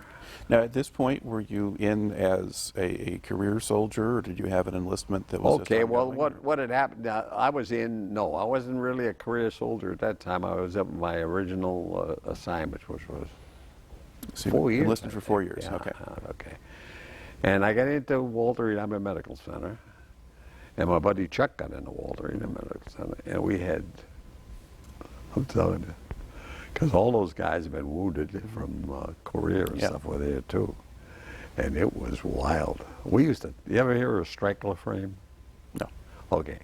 That's where they would put these guys in these striker frames, and you just flip. They were so paralyzed, you would just flip them around from, and it was all steel like. And I'll tell you how bad it was. We go up into these wards, and the guy would say, "Carl, I want a drink, I want a," and we would run them across Georgia Avenue to with a striker frame. And the MPs would come running after us and all, you guys can't do this. And at that time, Walter Reed, it's changed now, because I've been back there as a civilian. They used to have run runs from one ward to another. And these guys that lost legs or something, they could see how fast they could go down. Well, they actually put an MP down to keep them from... And, well, let's see, what else?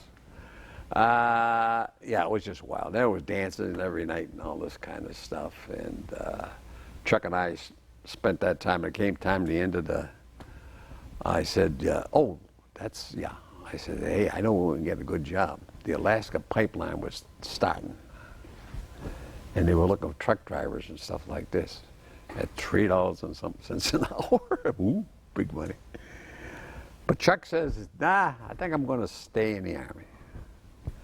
I said, what the hell?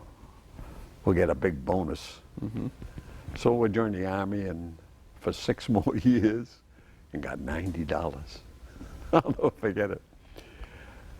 And let's see, what else can I tell you? How long did you stay at Walter Reed? Almost 2 years. Okay. And then they said, you're going back to Korea. And me and Chuck headed for career again. He went into the engineers, and I stayed with the transportation. And we were. At what point did you get into transportation? Oh, wait a minute, that's pretty up before. Okay. I was in the military police when I first got to Walter Reed, and I decided I don't want no more guarding that front gate, you know, and all this kind of stuff. So I told the sergeant who was in charge, Sergeant Block. He was a good man. He was my friend. I said, I don't want to be in this anymore. And he said, I can get you in transportation, which he was in. So I said, okay, get me in transportation. So I got a transfer into transportation. Then they sent me down to Fort Belvoir and gave me 2 4 weeks training, transportation. And what did that consist of? Oh, learning to drive all the vehicles that the Army had, up to a 113, which is a personal carrier. We learned all, stuff, how to maintain them, how to check the oil, and all this kind of stuff, how to get in the convoy, how to keep the separation between, all that kind of stuff. So anyway, when I got back, I was that, and I said, boy, I want a job as a truck driver. So they made me an ambulance driver at Walter Reed Army Medical Center. And we had these big Cadillac ambulances. And one of the main jobs was when somebody would die on one of the wards, you'd have to go up and pick them up and take them over to Digger. We used to call them Digger Odell. That was the autopsy area. And we would pick up the body and take them over there. Then he'd show us around, And the only time what really got me was sometimes we'd have to go up and pick up a little kid. And didn't particularly care for that. And let's see, so that was the first 2 years. It was just wild times. And then they send you to Korea then next? Then they got me back into Korea, and we were in south of Seoul, and we set up a big transportation area there, and we supported both Korean and American units around the area, because it was always hard to get parts in those days, especially spark plugs and stuff like that. And the units would come in, and we'd maintain them. And So what was your actual job or position, or what unit were you with? Oh boy, that's a good question now. Okay, I can't think of the actual unit. I guess I can't think of the name of the. I was with the motor pool. Okay. But what the actual. We were with the support unit. I remember the patch I used to wear, but I can't remember. It wasn't with a division or anything else. It was a support unit. Okay. So assigned at Corps or Army level or something like that? Yeah. Okay.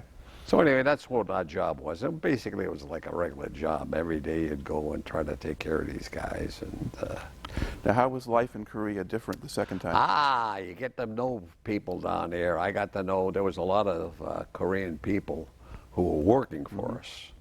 And I got to know them pretty good. Never got invited out to their house, though. I don't know why. But we'd have picnics with them and got to know them and liked them. And at least the ones that we were working with. And then they had the secretaries, that would work in the motor pool itself. They were good. They were learning English. And they would ask us all kinds of questions and stuff like that. So I got to think them just like it was a regular part of the outfit. And some of those guys worked really hard for us. So basically, okay. Oh, and then we'd do stuff like this. There'd be a drought situation or something like that. We would fill up water tanks, and take it to them. And we would do all this kind of stuff. And we helped them out, and they helped us. And I even got to eat some kimchi. Ever hear of kimchi? Okay. But anyway. Your battery died All right. So we have to. just after taking the water tanks. Okay. Basically, we have to wait for someone to come in and replace the microphone batteries. No problem. Yeah. Yeah. Okay. No, that's. You got any coffee around? I think actually they do. Okay. Hang on. They got all this stuff, huh?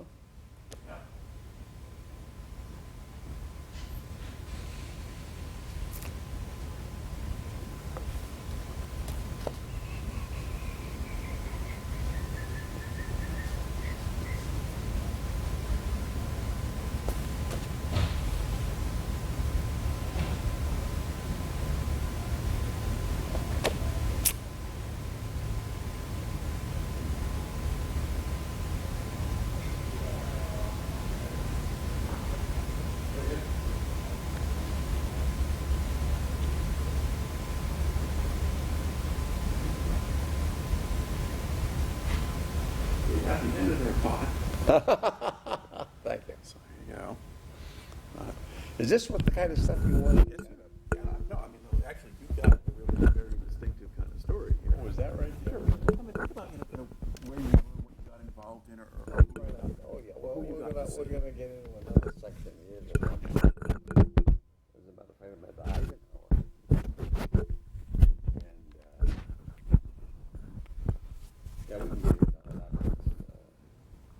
after coming back from Korea the second time, we flew, by the way, the second time, coming back. Oh, going over there, well, we're not big. We're not on right now, no. Okay, but we took a ship over there.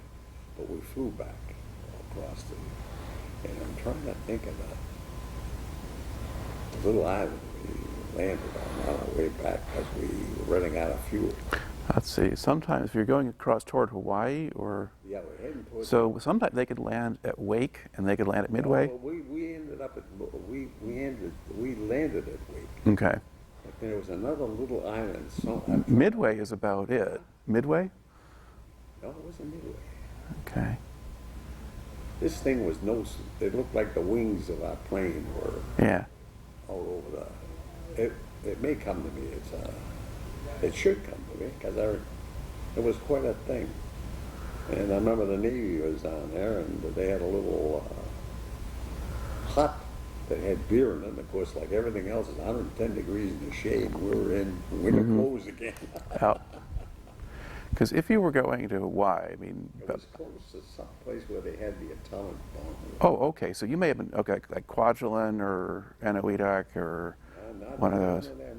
It'll come to me, I hope. Okay. But anyway, it's a small little... Because one of the places, I think, because a couple of those were places like that's, what are the Marshalls or something like that. There were a couple of those where they blew up bombs. I mean, those in Bikini Atoll was another one.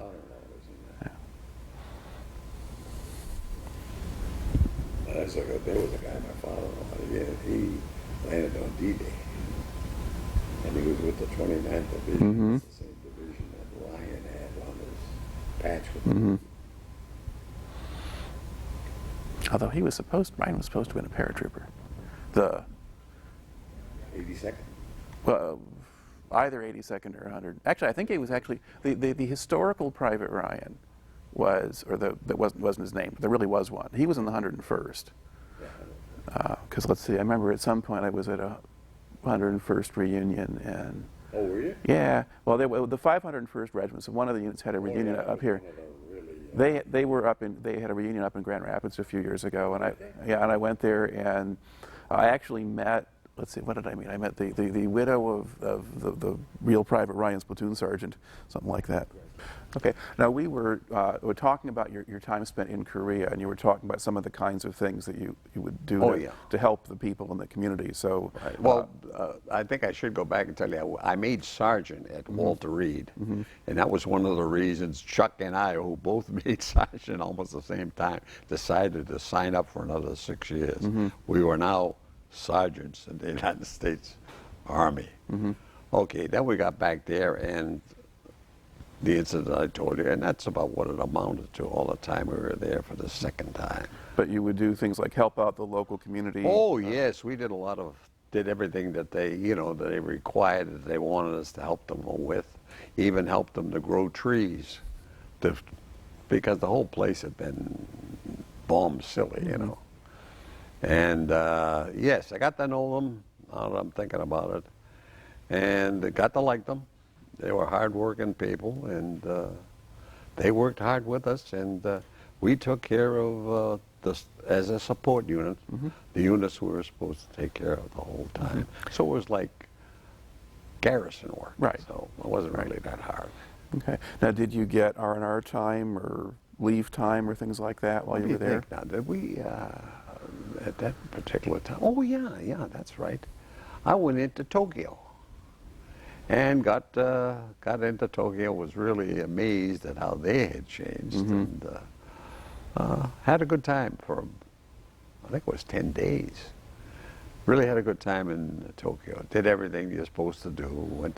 Went to the, got massaged up and got into tubs that I couldn't, whole hot that I couldn't get out of again. Drank a lot of beer and just raised heck. But we had a good time being a Sarge. All right. Now, at this time, were you not married yet? Oh, no married at this time, no. So so when then did you leave Korea? Okay, we left Korea. Let's see, I'm trying to think. 56, I think, the second time. Okay. And it was spring, I think. And like I say, we flew out of it this time. And I'm trying to think of like I say, we were flying over, and then somebody said that we're running at the low on fuel, headwinds or something like that. And we landed in this little island that I can always remember because it looked like the wings were over both sides were over water. And there was a little Navy outfit out there. And they invited us off the plane, and they had a little beer hall there. And we went in and drank beer, and the Navy was just great to us. But we had winter clothes on, and it had to be 110 degrees. We got back on the plane and after we refueled, and then we ended up in Midway. And fueled there. Then we flew further on in, and let's see, it was Seattle again, I think, as I'm remembering. Yeah, and then across, but this time with bigger plane, and we ended up at the same, kind of like the same route, from there to Colorado to the Great Lakes, and then up to the Boston area, then a little leave, and I was assigned Walter Reed Army Medical Center, right there. But of course I said, I would like to go back, you know, but it was different now. And that's about the same time where they integrated the Army. And I was living in the barracks right there at Walter Reed Army Medical Center.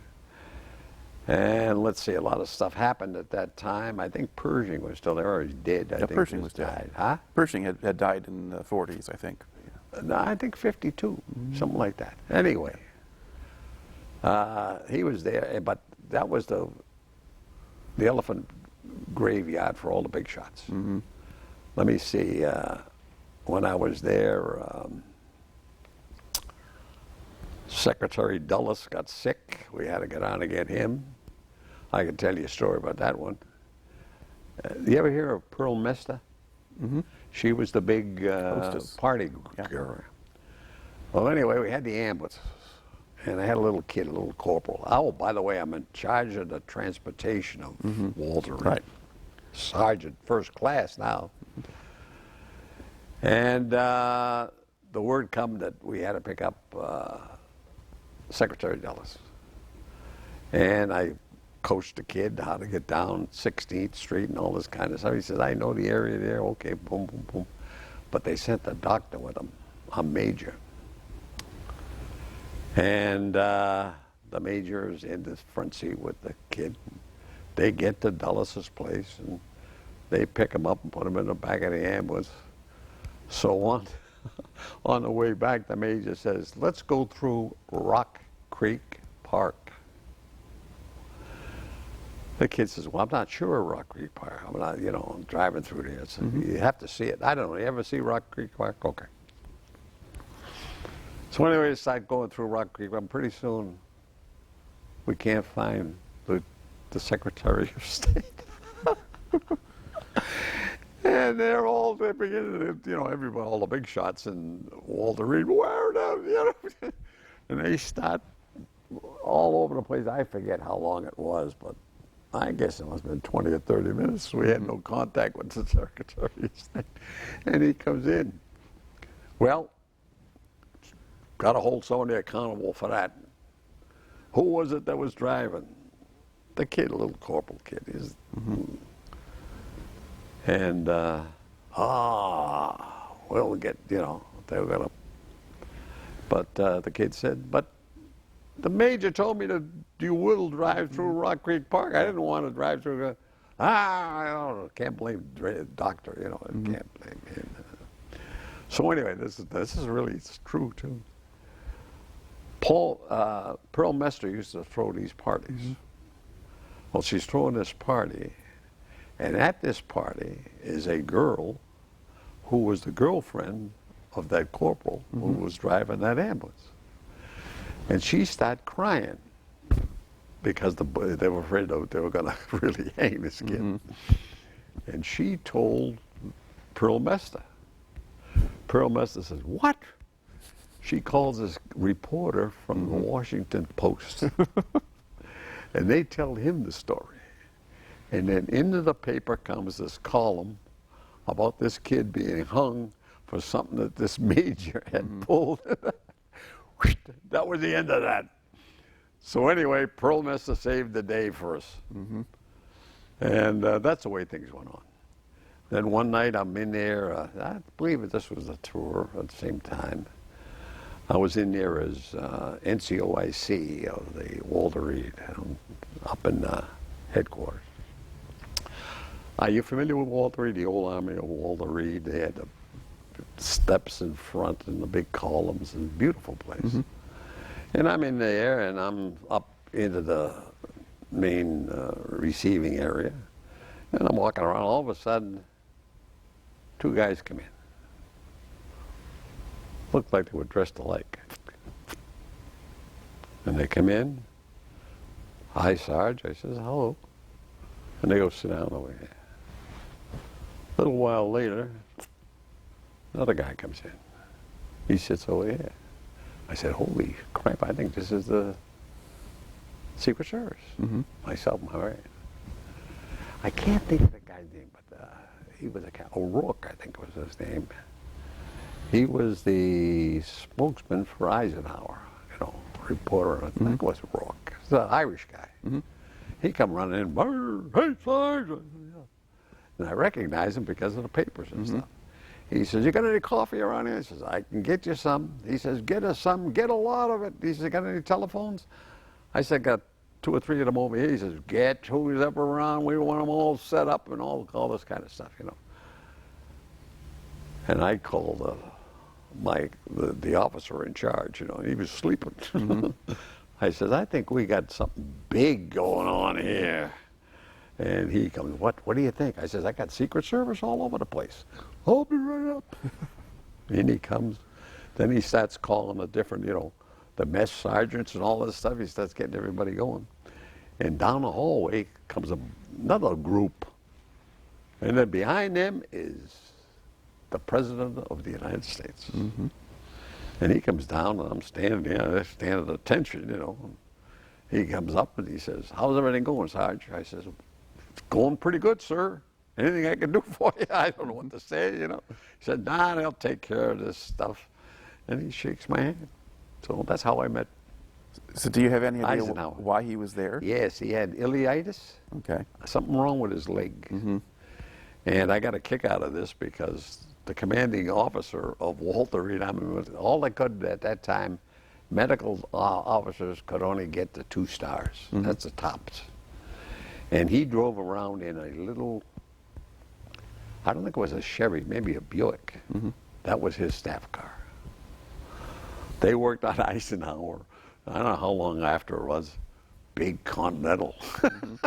And he moved up to 3 stars. But I think that was the ileitis attack he had at that time. And that's how I met him. All right. Now, how long did you stay then at Walter Reed? Okay, I was there until 1961. I had met my wife, Patsy, and we had gotten married, and her father had come home from Enowetok, and no, actually, no, not that. He had done that before. He had come back from Japan, and she had been in Japan with him, but she came back by herself, and she was living with her uncle in Silver Spring, Maryland. And I met her at a beach, and one thing led to another, and we got married at Walter Reed Army Medical Center, at the chapel at Walter Reed. Keep your hand off your microphone there. Oh, September 7th, 1957. And we had 2 kids there too, so it was 1961 when they came and said, Morrin, you got all the background, we're sending you to Berlin. That's when the Berlin crisis was going on. So they flew me to Germany, then on the Idlewild, Not Idlewild. What is the name of it? Is it Idlewild? The airport there. The Idlewild is in Long Island. Huh? Idlewild is in Long Island. Okay, I'm wrong. Think of So the Tempelhof. Tempelhof is the Berlin Tempelhof. airport, yes. So we landed there in Tempelhof, and the transportation section was set up where we took care of. We had 4 helicopters in Berlin. Mm-hmm. We had the highways leading to Berlin, and we had the train, Mm-hmm. which would from Helmstedt to Berlin. Now, the way the train was set up, our engines would take the thing out of Helmstedt, and we would go all the way to the outskirts of Berlin. And then they would come out, the Russians would come out and pick it up with a Russian engine to take it into the middle of Berlin. Mm-hmm. That's how they operated it. And the thing I learned later on, that the engines that they were using, the ones we gave them during World War II. But anyway, that was the main job, was to make sure, and the main thing was that they would pull a lot of shenanigans on the route going, you know, saying that the rail broke down, or there was something wrong with this, or something, or the engine, or something like this. And one of my jobs with a member of the State Department would go out and kind of investigate it to make sure they were telling the truth, or whether they were conning us. That was one of the jobs. The other job, which I really enjoyed, was that, I'm getting ahead of myself anyway.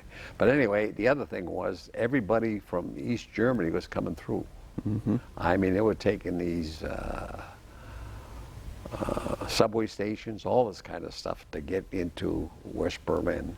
And then from West Berlin, they were trying to fly out by air, or trying to get on the train, or trying to just drive out. But they were leaving East Berlin and Eastern, yeah.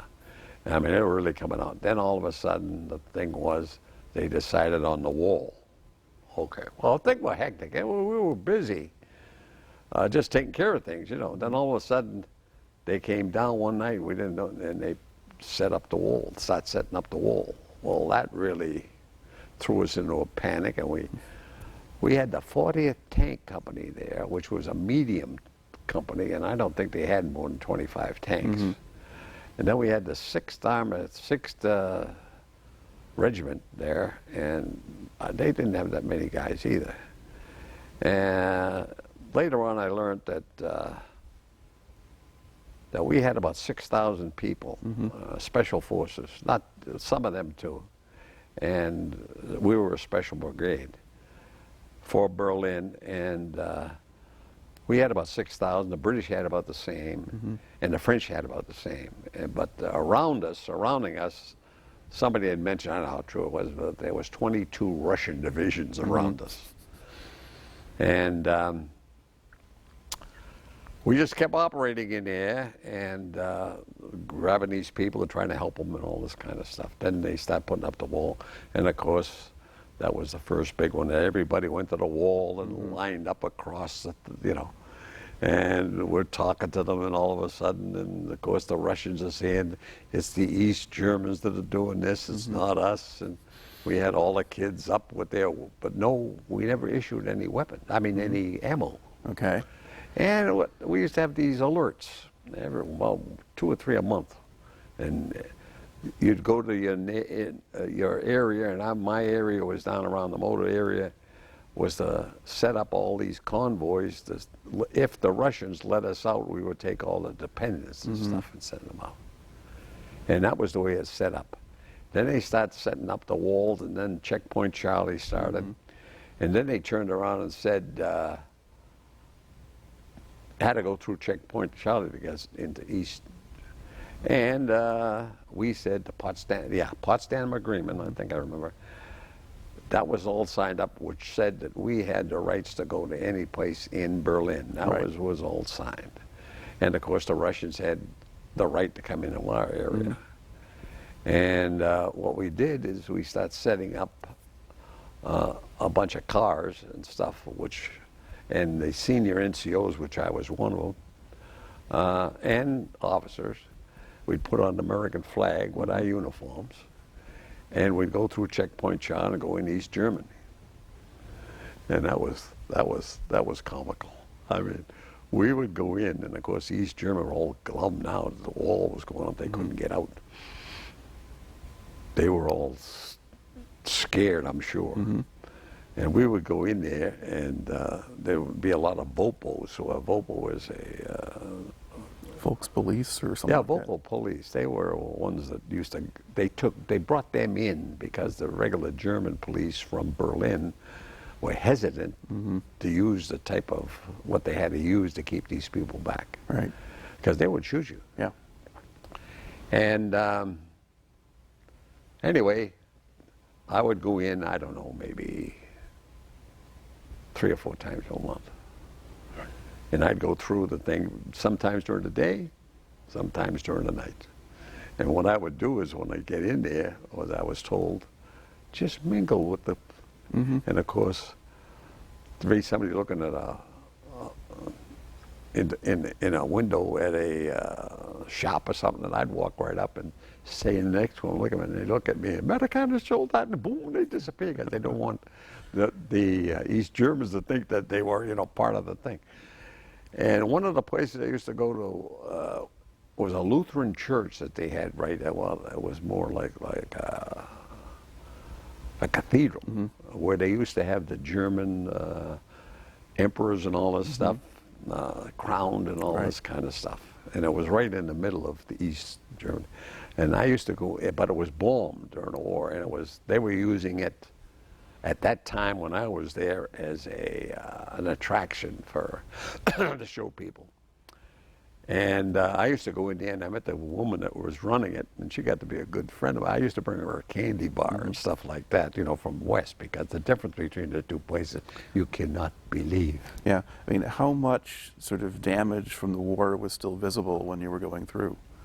Oh, it was just like World War II. It looked like West Berlin did during World War II. There were still buildings out, and of course, the Russians and the East Germans were building it, but the junk that they would put up a building, and the damn thing would fall down in 6 months. I'm serious. And of course, they used to use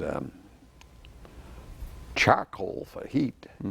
And during the winter, that place would be just smothered with coal dust all over the place. And you go into West Germany, see, it was turning into like a regular West. It was great. I mean, it was wide open. They had French restaurants, Chinese restaurants, and everything over there. And of course, the people who were working there, Germans, were making extra money because of the being surrounded. And of course, the attitude in West Germany was, you're making it, spend it, because we don't know when they're coming. And my God, it was a wild, wild place, but it was great. And the one thing I really caught me was the fact that you'd go out at night and you'd go into these places, and light was like 3 o'clock in the morning. It would turn daylight, so you'd be in a bar drinking and having a good time, and boom, it's morning, So that really, I could never figure that one out. But then in the winter, it was just the opposite, of course.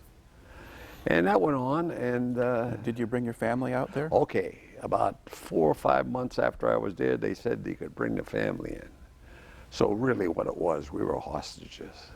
We were, no question about it, We had heard Kennedy on the air, that anything happening, they were going to really start the routine. And then we heard about the 7th Army all along the border getting ready, and all this kind of stuff. So we were really hostages. We figured, I don't know, that we could probably last 2 or 3 days at the most if we decide to fight. And that's with the British too, and all this kind of stuff. And we got to know the British pretty good. And I got a kick out of it. We went to the big stadium where they had the 36th Olympics. Yeah.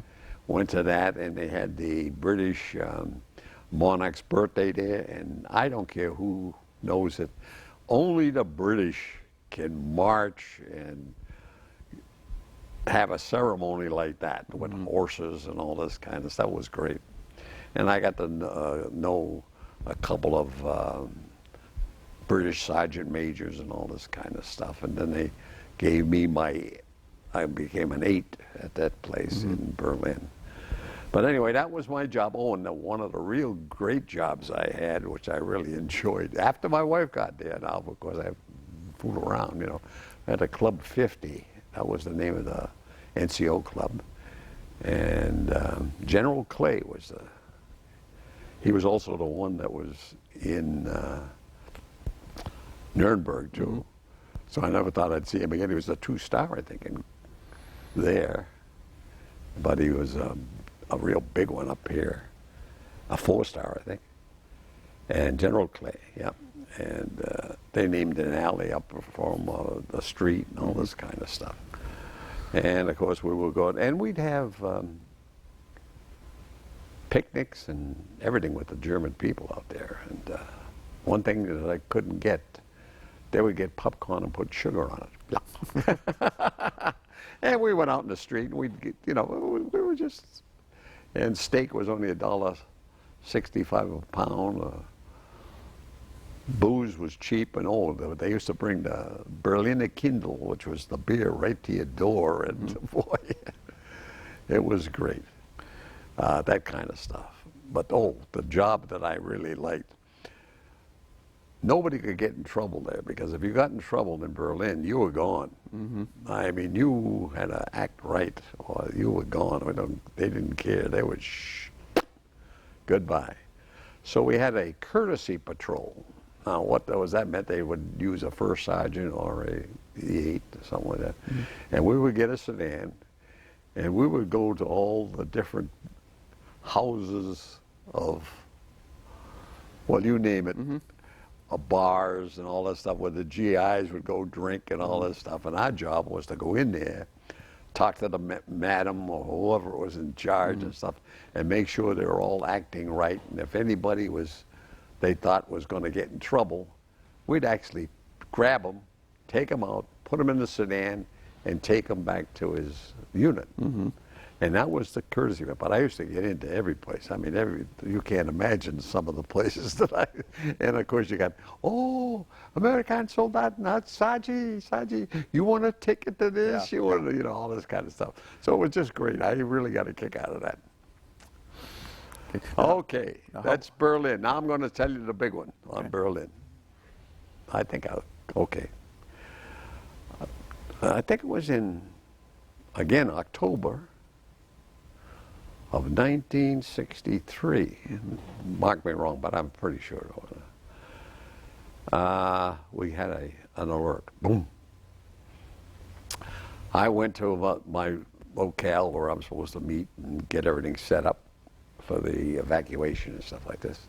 And I get there and the colonel comes running up and he says, Morrin. I says, yes, sir. He says, go home and get in civilian clothes. Okay, Colonel. What do I got to do? He says, just get in civilian clothes, come back, and we'll let you know. So I go home, and, well, civilian clothes over there, what it was a pair of pants, black shoes, and a Hawaiian shirt.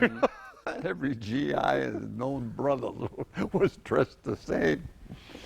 So he gets back and he says, we got 2 buses here. He says, the major, I think he's either major or captain, I can't remember that. It's going to take one, you're going to take another. And he says, inside here you'll see is all GIs. And that's what they were, all GIs from that 6th thing. And I said, okay, what's the story? He says, you're going to go through Checkpoint Charlie. But these Germans have come up and said that we had to show a passport, and we're not showing passports.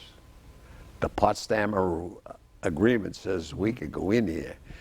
And we used to take these tourists to a lot of them used to like to go over to the Soviet Union's cemetery over there.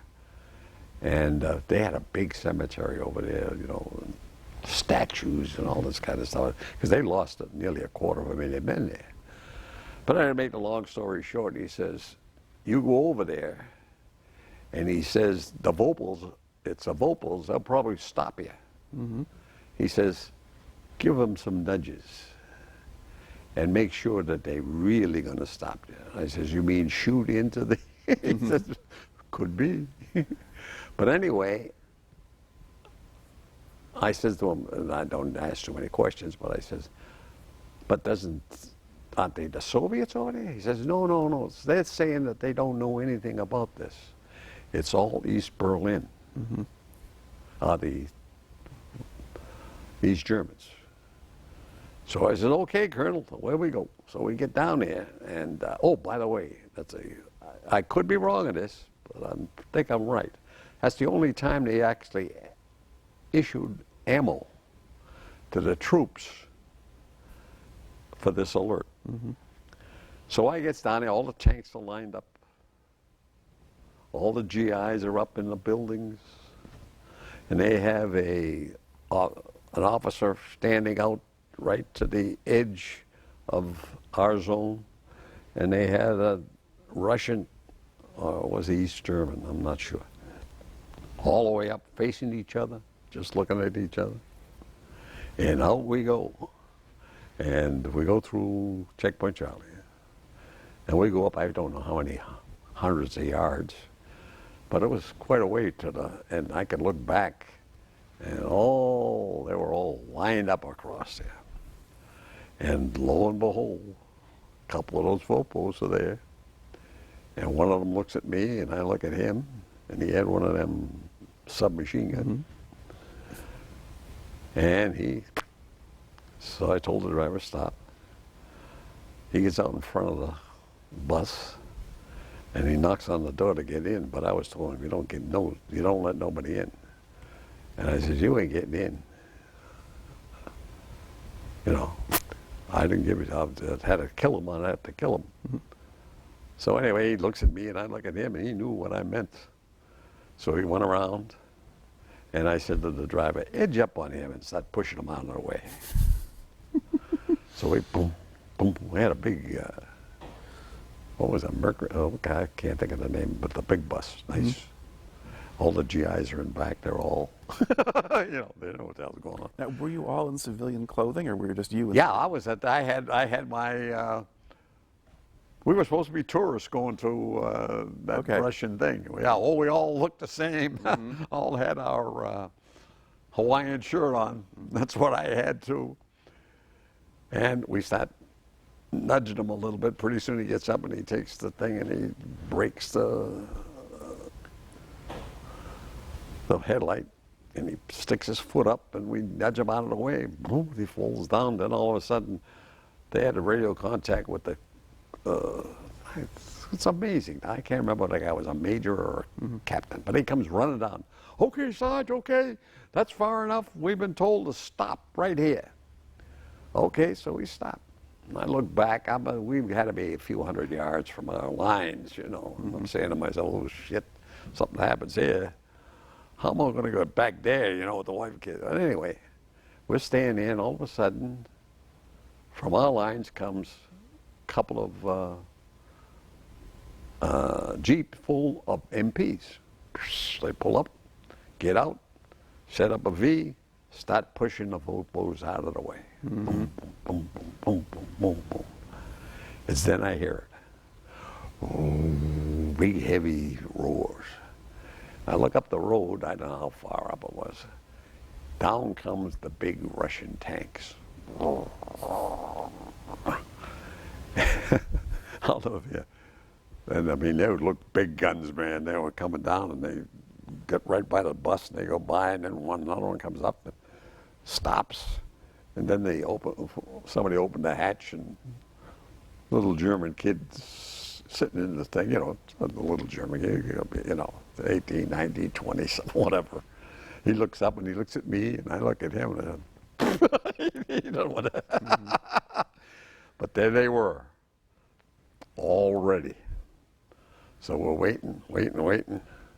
Finally, somebody comes up and says, go back through Checkpoint Charlie. We take the bus, turn it around, go back through all the reporters, right there, I don't know how many reporters were there, all wanting to know this and that. We wouldn't let them on the bus, and we just rode right back to where we were going. Then General Clay called us in a few days later, and Club 50 and then all those NCOs and stuff like that. And he says, now here's what happened. He said, we went to the Russians constantly telling them that you're not going to get away with this. The Potsdam Agreement says this. And they kept saying, well, it's not us. We have nothing to do with it. Don't know nothing. And he said it was my idea to set this thing up to get them into the act. He says, because it's what's known as salami tactics. And I said, salami tactics? He says, yeah, you know, you take a slice. If they made us do that, next month it'd be something else. And pretty soon you own the whole salami. So that was the idea of that.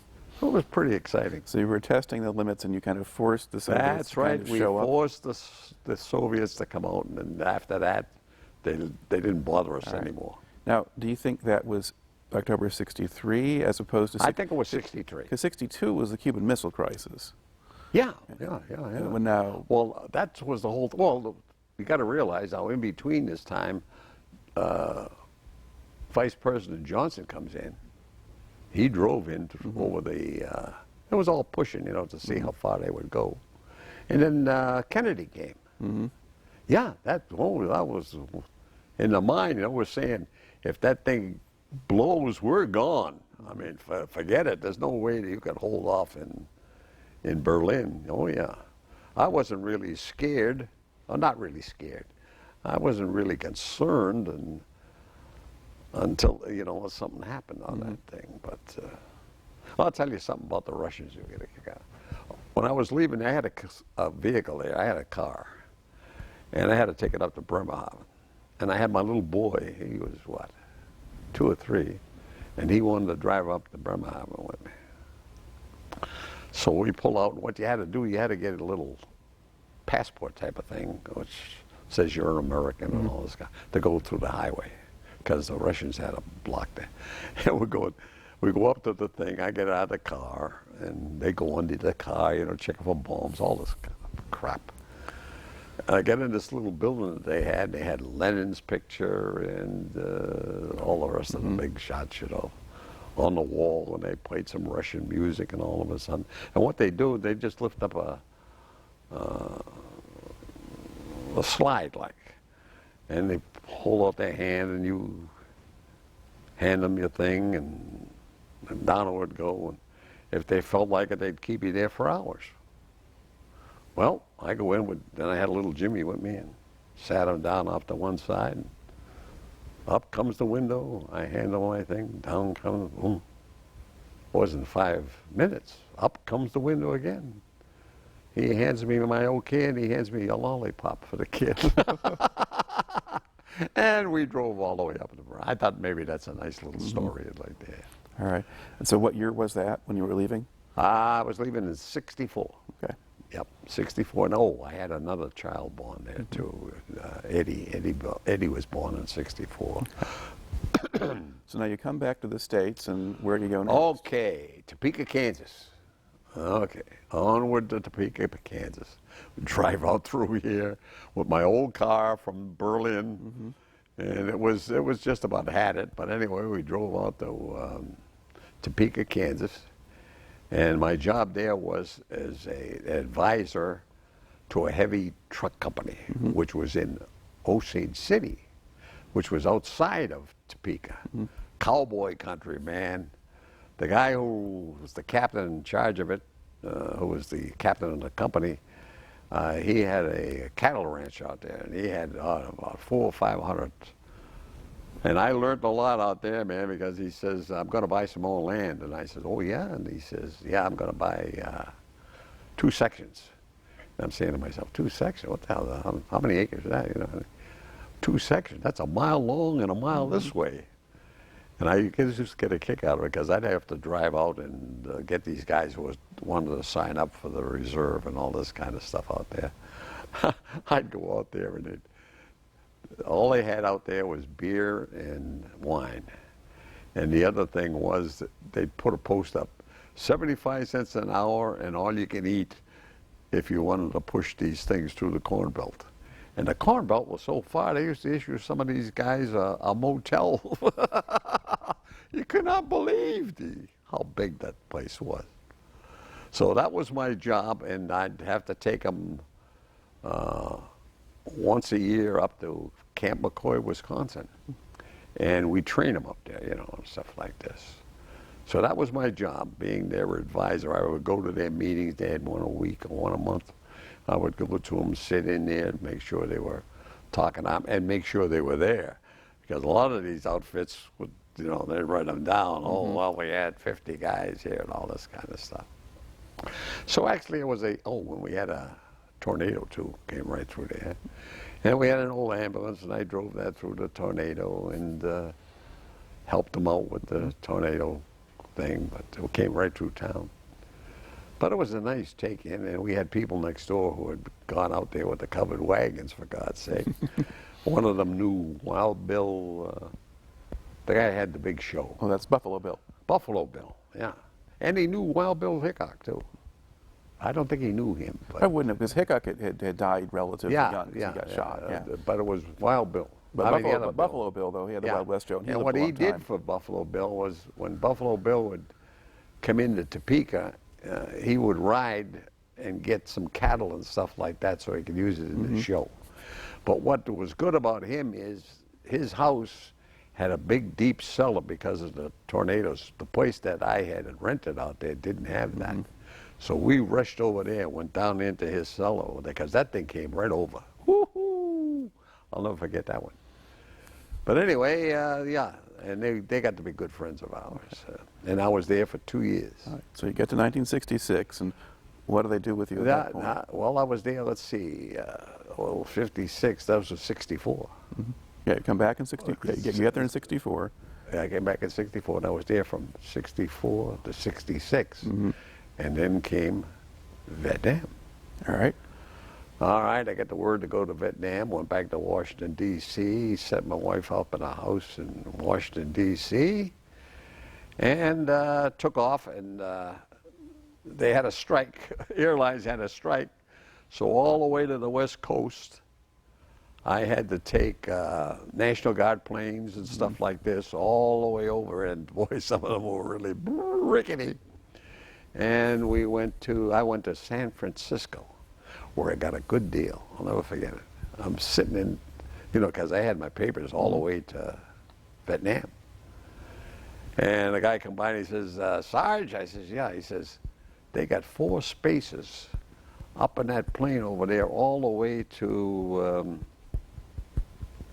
let's see, there was Hawaii, and then Okinawa, or Okinawa or Japan? No, the island we had to get out of, the big one, not Okinawa. Oh my God, my brain is not working right now. The one where Ghana were freed during World War II. Okay, what's the Philippines? Philippines. Yeah. The brain is not working. All the way to the Philippines. And it was a Class A flight with Continental Airlines. I said, holy crap. I got aboard that, they had movies, all and everything. And got into Hawaii, and everybody was nice. They bought me beer at $1.60 a glass. Holy crap, you know. Anyway, got back on the thing and went all the way to the Philippines. Got off at the Philippines, waited around, then Mats come in. Of course, you know, Mats, old beat up Army or Air Force transport. Got on that baby into Saigon. Flying out there, and all of a sudden, all the lights out, you know, we got to take a different route before you land and all this kind of stuff. And land into Saigon, and MPs are waiting there where you get out, and they had dogs with them and all this kind of stuff. And then out to the area where they had the tents and all this kind of stuff, because all kinds of crap was going on. This is in '66. And I met an old sergeant, you know, as I was going back. It was the second time he was going back there. He said, the Army shouldn't have left this place alone. Johnson should have left this place alone. He says, we were here a couple of years ago. We had everybody having a great time, and all we had was advisors here, you know. and nobody bothered anybody and all this kind of stuff. So anyway, to make a long story short, a couple of days in the tent, and they came in and they said to me, there's a C-130 out here that's going to take you up to Quinnon. Mm-hmm. So I said, okay, you know, what should I take? He says, take everything, that's where you're going. Mm-hmm. So I got on this thing, and there was only about 2 or 3 other guys on there. But they were dropped off before Quinnon, and we're flying along there, and the damn thing is smoking and everything else. So I'll never forget, I said to the sergeant, this thing is smoking. He said, not again, you know. So all of a sudden we get over this area, and it's wide open. Just land. Okay, Sarge, here you go. So I get out. There's nobody there, just a little shack way up the road. Nothing. And I'm sitting there. I don't know how long I sat there. Pretty soon, the Jeep comes up. Kid's on the Jeep. He says, come on, Sarge. Are you the new first sergeant? I said, yeah. He says, I'll take you out to the company. I said, where, you know, I don't know. He says, well, we're on Valley A. Mm-hmm. So we go through Quinnon, Soul Dirt Road, and then up this road, up, and there's Valley A, and there's the company set up on the side of a hill. What kind of country was around there? Was it Kind of hilly. Okay, was it Kind of farming hilly country there, still, not or? too much, but some flat. It was a lot of foliage, though. You know, it was kind of, it was nice, really nice looking place. I was surprised at how, you know. But I got a picture of this place where we were, if that makes any difference. But anyway, we got all the tents set up. It's all tent work. And I get in there and take over the company. And what was the company? The 556 Transportation Company. Okay. I'm pretty sure that's the number. And we were the 5th Battalion of Transportation. Mm-hmm. It was all they had the big heavy-duty trucks on another compound just to the left of us. Mm-hmm. Then beyond that was an engineering outfit, and to the right of us was a hospital. And we're up on this big hill, and the hill went up like this, and we were all barbed wired in, mm-hmm. and we had bunkers down at the front end and bunker here. And our job was to get stuff off of Quinnon, the harbor, mm-hmm. and take it up to N.K., which had at that time, I believe it was the first airmobile outfit up there. And then beyond that to Pleiku, which had helicopters and mm-hmm. stuff like that. And then beyond that was Special Forces, the DACTO. Mm-hmm. And our job was to take whatever they had off them beaches and get it up to them. Okay, so you were taking convoys of trucks convoys, into the convoys. interior of Vietnam. Convoys. Okay. Yeah. Wasn't that kind of dangerous? Oh yeah. That wasn't exactly exciting, you know. I mean, this was a lot worse than Korea when I was mm-hmm. in Korea. Well, something was happening in Afghanistan and stuff like that. Of course, they didn't have the means that they have in Afghanistan, so we didn't run into that many mines, but we ran into our mines and mm-hmm. the ones that they made, and then blow up a few trucks here and there every once in a while. So those kids every day stuck their rear end out to get that stuff through. Mm-hmm. And when you went past Pleiku, you were in wild horse race up there. That was the Montagnards were up mm-hmm. there. When we met them, we used to try to help them out too. Of course, what we did was we had a G5, they called it. We would take stuff up to their little camps and stuff like that. Most of the stuff they would sell anyway, mm-hmm. because we'd go up there, and they had all these thatched huts, you know, and they were up on poles and stuff like that. We'd go up at big pieces of steel. Oh, look at this. You can put that on top of your roof, and well, my God, it gets so damn hot to kill you. Mm-hmm. So they used to take that stuff and sell it, you know. Mm-hmm. And I got to meet a couple of Montagnard, I guess chiefs you'd call mm-hmm. it. They'd sit us down, we'd go into their areas, you know, like that. And of course, the only loincloths and stuff, and it had bow and arrows and stuff like that. I know me and one other sergeant, we went up there one time, and they invited us out for a meal, and the rice wasn't bad. And actually, the meat wasn't too bad until they looked over and see that they had a dog on a spit. And then he used to point out, I never forget it, he used to point out his little water creek that was in the middle of this thing, and they had a little bit of fish in there, and he used to go crazy. That's the chief. And they would let us know, you know, if there's, don't go this, you know. And that's where we got hit with the Agent Orange.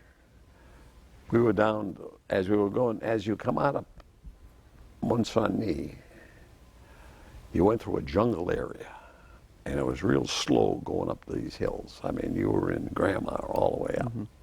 And of course, that's where you run into some sniper fire and stuff like that. And if they were really going to set up, the French called it the Street of Joy. The street without joy was sort of along the coastal highway. Yeah. But what? No, coastal until it started going up into the hills. Okay, the same highway. All right. Yeah, it's Highway 9. And that was the one where the French really got clobbered. Just outside of Ankay is when they really got clobbered. And they called it the Street Without Joy, something like that. Well, there was I a got book, a picture of that too. There was a book by that name, and part of that book covered these mobile columns the French had being ambushed up there in the hills and pretty much destroyed. That's the place, Ankay. Yeah. So anyway, the outfit, the division had a big place up there they had set up. And then beyond that is Pleiku. Now you're really up in the highlands because you're in the flat country up there, and where the French used to have, I guess, coffee and all this kind of stuff that they grew all up through there. And some of the women, you look out and they don't look like Vietnamese. They're half, you know, half and half. Right. And then Dak To. Now, when you got into Dak To, you're dealing with the special forces. And they used to love to see us because the myth is that everything was taken up to them by helicopters. But my kids did their job getting them shells and all the goodies. They got a lot of that stuff up there. Now, were there times when the roads were basically closed or you couldn't go through? Oh, yeah. Well, the convoys we'd get as far as that jungle area I was talking about. And you couldn't, at that time when we first got there, you couldn't see 5 yards beyond. And some of that foliage would come right in the truck driving area. And yeah, then they'd close it off and you'd have to get a escort. I mean, 113 helicopters. So you'd be escorted all the way up there. Because on the side of the hill they had snipers shooting down and stuff like this. And then they, well, I forget how long I was there when one of the kids came up, hey, Sarge, you're going to see, I can't think of the name of that jungle area. You got to see this, what's happened here? And I said, what do you mean? He says, oh, they came down and sprayed it with something. And I said, oh, I'll take a convoy.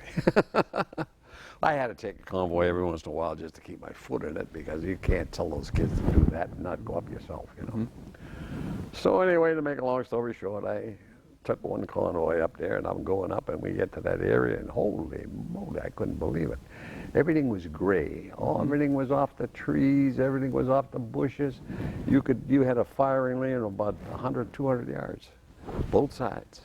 And then of course the road was all covered with this junk, whatever you want to call it. By the time we got up to Pleiku, you were covered with Agent Orange. We didn't know what it was though at the time. So anyway, to make a long story short, that was the job. And the thing I didn't particularly care for the job was the fact that I was the one, the lieutenant, the poor lieutenant. I mean, he used to be the convoy commanders just about every day. We got a captain in there, but he didn't last very long either. He got killed going up a sniper.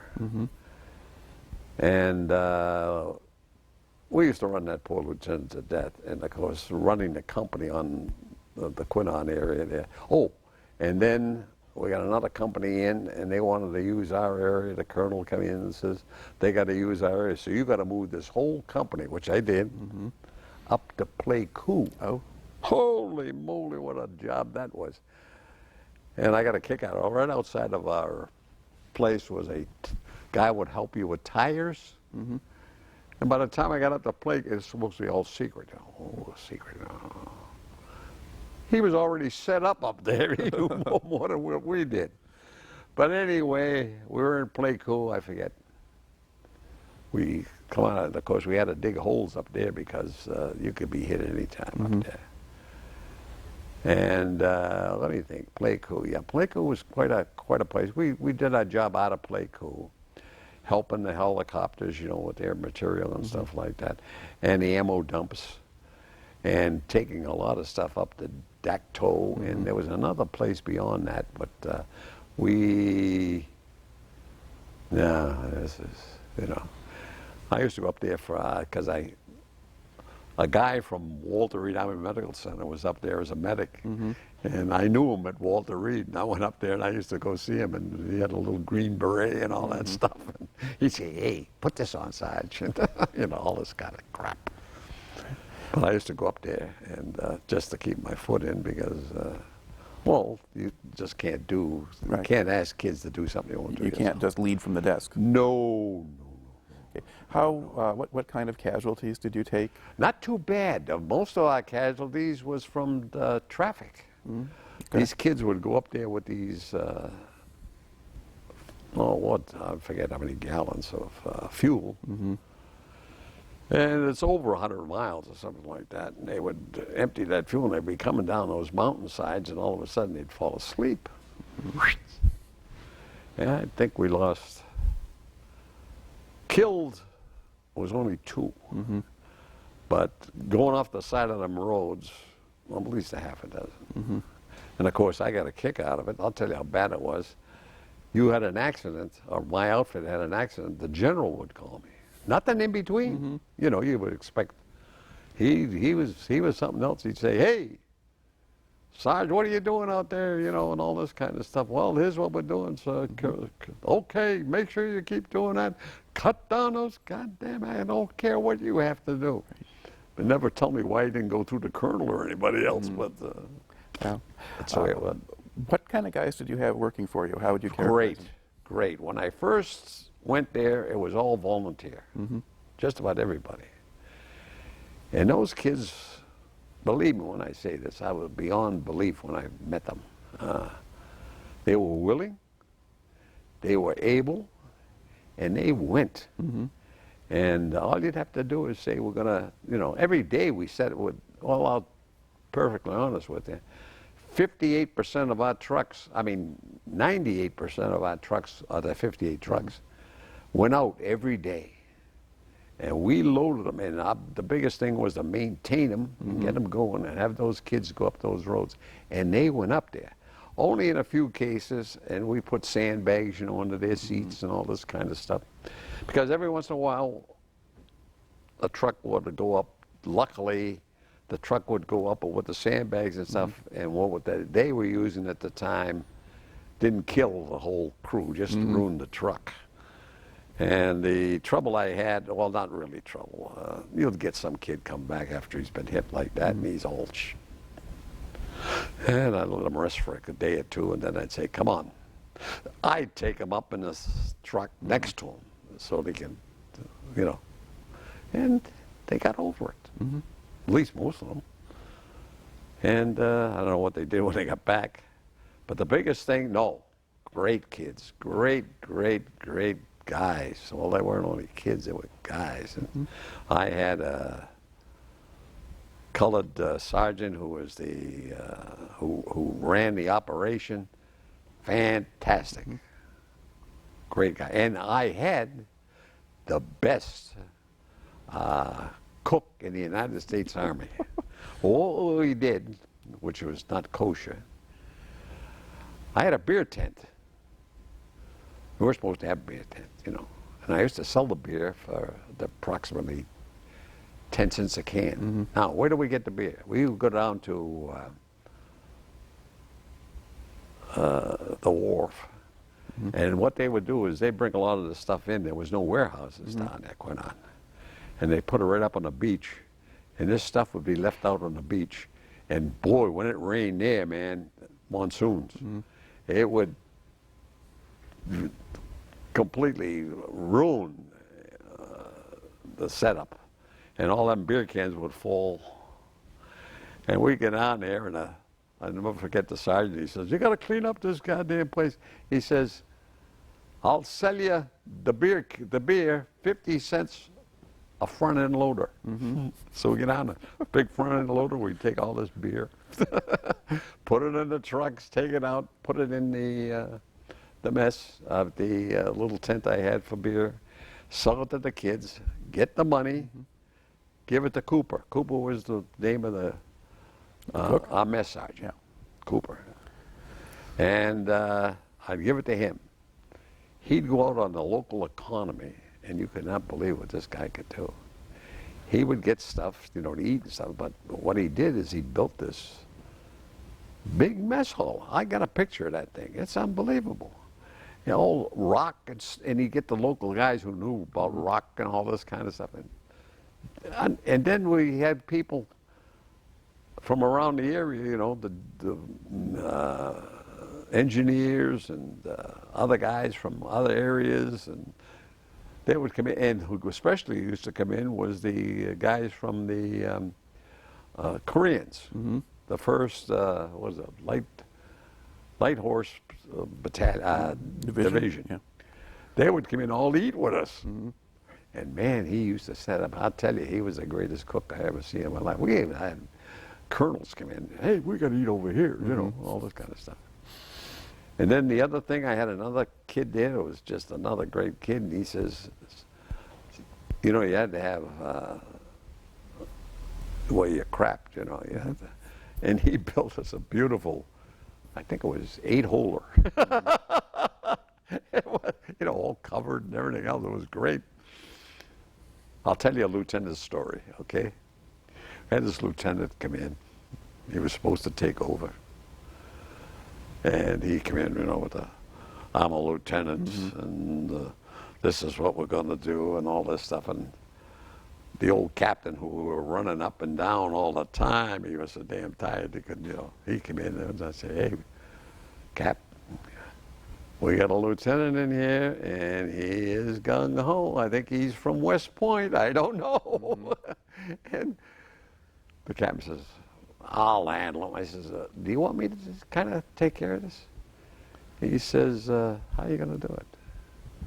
So I says, "What I'll do is, I used to write all the orders up. I mean, your supply sergeant, your supply in charge of supply, voting, you're in charge of it." And we'd all give this to the lieutenant. And he'd sign for everything, you know, he owned everything. I says, "I'll make him fecal control officer." He says, "What? There's no such thing." I said, "I know it, you know it, but we'll make him fecal control officer." He says, "Come on." I says, "You want me to take care of him?" He says, "Okay, go ahead." So I wrote all these orders up and handed them to the lieutenant, and he's going around. He says, "Well, where's this, where's all the ammo and stuff over here and this one, you know," and pointing out all those. He said, "Wait a minute. What's this fecal control officer?" I said, "Oh, that's local." He says, "What do you mean?" "I want the battalion set this up." He says, "Well, what is it?" He says, "Well, you know, we feed the men so much food every day. We know how much they feed, but we want to know if they're all feed." He says, "Well, how do we do that?" Well, the setup was out of that 8 thing, we had these 55-gallon drums cut in half. And we'd put them under the different, you know, the 8 places. And then we had a Vietnamese guy who would pull them up, pull them out when they're getting kind of full, and he'd stack them up. And as he'd stack them up, we had a combination of diesel fuel, and he'd burn all that stuff and put them back. And he says, "Well, what's my job?" I says, "Well, here's this measuring stick. find out how much is in each one. He says, yes, you know, you're kidding. I said, no, this is battalion headquarters. You want to check with them? No. He said, wait a minute, why can't an enlisted man do this? You know, he's that type. I said, no, they want an officer to make sure they're getting the right. I don't know how many days he did it, and he finally came in one day and he said, you son of a bitch. I said, what's the matter? And he started laughing. He was never the same guy again. He was perfect. He was perfect. He started taking convoys, and but that's my vehicle control officer. Now, when you were stationed in these different places, did the camps you were based at get hit by rockets or mortars periodically? Oh yeah, well yeah, actually Pleiku. You didn't know there. That was, we set up bunkers and all this kind of stuff. We didn't get the only big hit we got. You won't believe this. The Korean Army was there. You know, the Koreans, and they started shooting artillery over. And they'd explode up over my damn tents and stuff, and all that crap came down, and we were ducking all over the place. But Quinnon, no, we were pretty well set up, and we'd have an alert or something like that. But we had bunkers, and I made more bunkers for what you were saying. Of course, if one of them things ever hits you direct, forget it anyway. But these bunkers would, you know, if they landed a little way off or something like that, boom. But no, we never got hit out there. But Pleiku and Dacto now, you're dealing with boom, boom, boom, boom, all kinds of crap. So anyway, that's the way. But the kids going up, the big thing was either sniper, it depended where you were going, or something in the road. Right. And I'll tell you a story about the Koreans. One of our trucks went up there and got boom. And that captain came down and he says, he wanted to know what happened. And of course I told him. And he said, I'll take care of that. And he went back up there, and I watched. He had all his guys with the, like we used to do in the old days with the bayonets, going up the road like that to find out if there was any mines up there. And then he says, I'll get the son of a bitches. I said, what are you going to do? He says, tomorrow night I'm going to pull everybody off. There won't be anybody around this whole road. He says, then we're going to sneak around to the side. He says, nobody with weapons, nobody with a carbine or a weapon, knives. And he set this thing up. And of course, these guys that were doing this were, what, 15, 16, 18 years old at the most. They would sneak down and do this kind of stuff. Well, he let them sneak through. And then he surrounded them. And then they went out with knives and killed every one of them. Man, those Vietnamese didn't want any part of them guys. That's just a little story I thought I'd let you. Now, when you got up to Pleiku or Dacto, did you ever get ground attacks or sappers attacking the bases? No ground attacks. Dacto did, but I wasn't there. And then they had a couple of artillery bases that got hit up there. They were mostly worried about, like you call them, terrorists and stuff like that. But the Montagnards used to take care of it, you know, anybody not... Didn't belong there. Okay. Yeah. So actually, the biggest part was going up those roads. All right. Now, did you do one, like, 12-month tour up there, or? Oh, it was a 13-month tour, yeah. Then I came back, what was it, and this was 67. And they shipped me out to Grand Rapids. And I had the reserve center at Grand Rapids. And then, of course, I had the worst job I ever had in the Army. And the reserve wasn't bad. I got kind of in my mind, I was looking around, and all the wheels had the kids in the reserves because they weren't calling them up. Lawyers' sons and all the wheels, you know. And then, of course, the word came down with the casualties. We'd get it out of Madison, Wisconsin. They would call me, and they would say, here's what happened at so-and-so. Go out to the house and explain it to whoever's there, and then come back and report to us what happened and all this kind of stuff. And then they would send the telegram, but you'd get there before the telegram.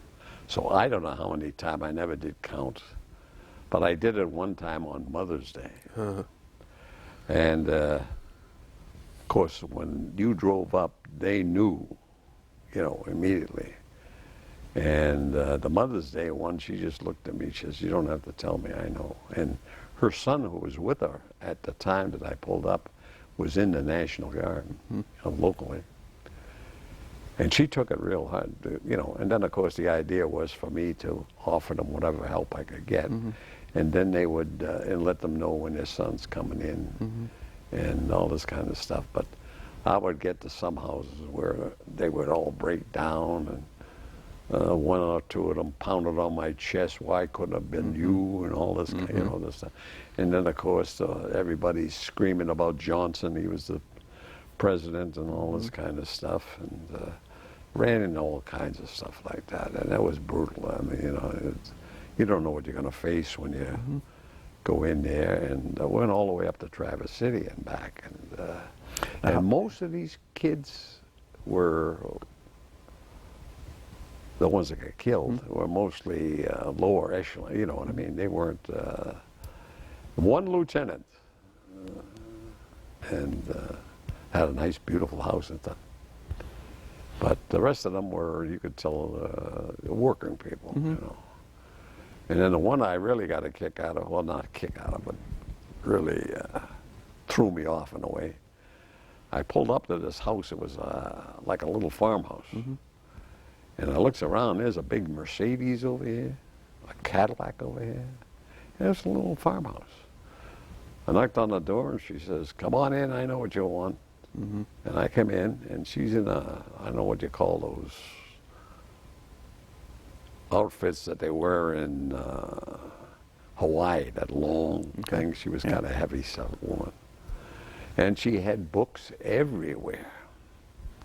And she says, "I told him not to go." And he says, I took him to the Democratic National Convention? Or? Yeah. Yeah. And she was showing me books that he had and all that stuff. I says, "What happened?" And I told her that he had been killed and all this stuff. And I said, "They'll be on the West Coast in about a day or two, then, you know, we'll ship me." She said, "I'm going on vacation," she said. "Have him cremated on the West Coast." It kind of startled me, you know. And then, of course, I had some cases where they'd be all upset and pounding on you and all this kind of stuff. "Yeah, I got to tell my husband, he's not here, we're divorced." And comes Monday morning, they're fighting on who's going to get the damn insurance money. So that went on. How long did you do that? Huh? How long did you do that job? For the almost 2 years that I was here at Grand Rapids. There's a lot of them, and it just got to me. Yeah. I was kind of fed up with the whole thing, you know. Yeah. No, what was your impression of the war itself by then? Well, of course, I was a professional, you know what I mean? I figured if they told me this is where you're going to go and what you're going to do, the political consequences of the war never bothered me. I said, "We're going to do our job." The thing that I used to, well, I was used to being in an army that went forward. So we would go up and engage with these troops, you know, as support and all this kind of stuff, and take some place. And then the next thing we'd turn it back and come back where we were before. And of course the kids used to say, "Sarge, when are we going up to Play Coup? You know, when are we going all the way up to North?" And I'd say, "Boy, I don't know," you know, and getting all this stuff with the bombing runs and all this stuff. And so that was really frustrating. Try to hold the morale up for that, you know, because they couldn't understand that what they were putting out and then have to come back in the same place again. So that really then when I got back here and I seen what was happening in the Reserve Center right here in Grand Rapids, and then what I was doing with the kids out in the, it really began to shake me. And I was beginning to say, yeah, no, this is not the Army I used to know, you know, the one where you really went in and did the job, and we went all the way in victory. Mm-hmm. And then, of course, I was here 2 years doing that kind of stuff, and going back to Korea. Mm-hmm. And I went back to Korea, and of course, everything was changed in Korea. They were modernizing everything. My God, it was different. We were Arbor Day. They had an Arbor Day where we'd help them with trees because they were they had an Arbor Day just like us, and we'd go to the village, and the village say, we need this and this, and we'd get it, and we'd take it to them, and they'd plant trees. And they were getting into Seoul. I couldn't believe it. And then I couldn't believe Seoul. And then, of course, the roads were all paved, and they had us on Wamado Island, yeah. And, and then what really got me was Johnson and his buddy that was running the war decided that they were going to take a bunch of kids who were below 70 IQ, and we began to get some of them. And that was horrendous. These kids were crying, or they'd be on trying to get dope or all this kind of, and we were supposed to send them to school in the afternoon. Army's not set up for that kind of stuff. And I looked at this and I, began to, woo. And on my coming back from Korea the second time, I called the Pentagon and told them I'm retiring. They said, okay. Now, had they wanted you to go back to Vietnam at that point? Yes, oh yeah, well I had called. And I said, well, how long am I going to be at home? Most we can give you is 9 months. So I said, oh shit, And I said, then what will we do? Well, the point was they were evacuating. And that's not my army. My army not evacuating. I'm not going to go over there and give up. And I was just... But after that, Nixon, of all people, got the all-volunteer army, and now we got the best bunch of kids. I've been on a Fort Bragg here a year or two ago, which my daughter was part of. What a bunch of kids we got now. They're fantastic. The best army we've ever had. Best Navy, best everything we've got right now. I'd join it in a minute. Now, what did you wind up doing after you retired out of the military? Well, I got here in Grand Rapids, and you ever hear of Thornapple Valley Meats? Well, anyway, made hot dogs and stuff. And they wanted to set up security for the plants. So I set up the security for, I had a bunch of guards and all this kind of stuff. And then MIOSHA, safety. I became the safety director, and I dealt with the government. And I took care of MIOSHA and stuff, and it was like a regular job back and forth. And all that time, I could never understand this is dull. But it was a regular job. And I did all right by it, because the people at Thornapple Valley showed me how to invest. So I whipped not a great one, but I got a little 401k. I got the Army pension, which is not a great amount of money, but it's nice. And the other thing is I also draw some Agent Orange money. I applied for the Agent Orange stuff because I have got sugar diabetes, which they hooked up with the Agent Orange. And here I am today. All right. And I guess you could play the song.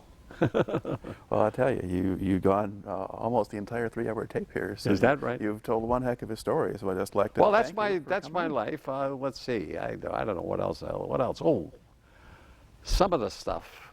Like I've met Roy Rogers. When I was at Walter Reed, he came for a Sunday service, and I took care of him and his horse. Let's see. Well, Nixon. I met Nixon. I had I don't know how you would put this, but Kennedy came to Berlin, and We had to take care of him too. So I met all those people.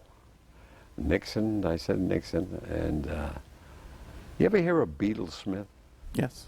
You He did? was one of Eisenhower's aides. He was the Yeah. top one. Well, I got to tell you a little story.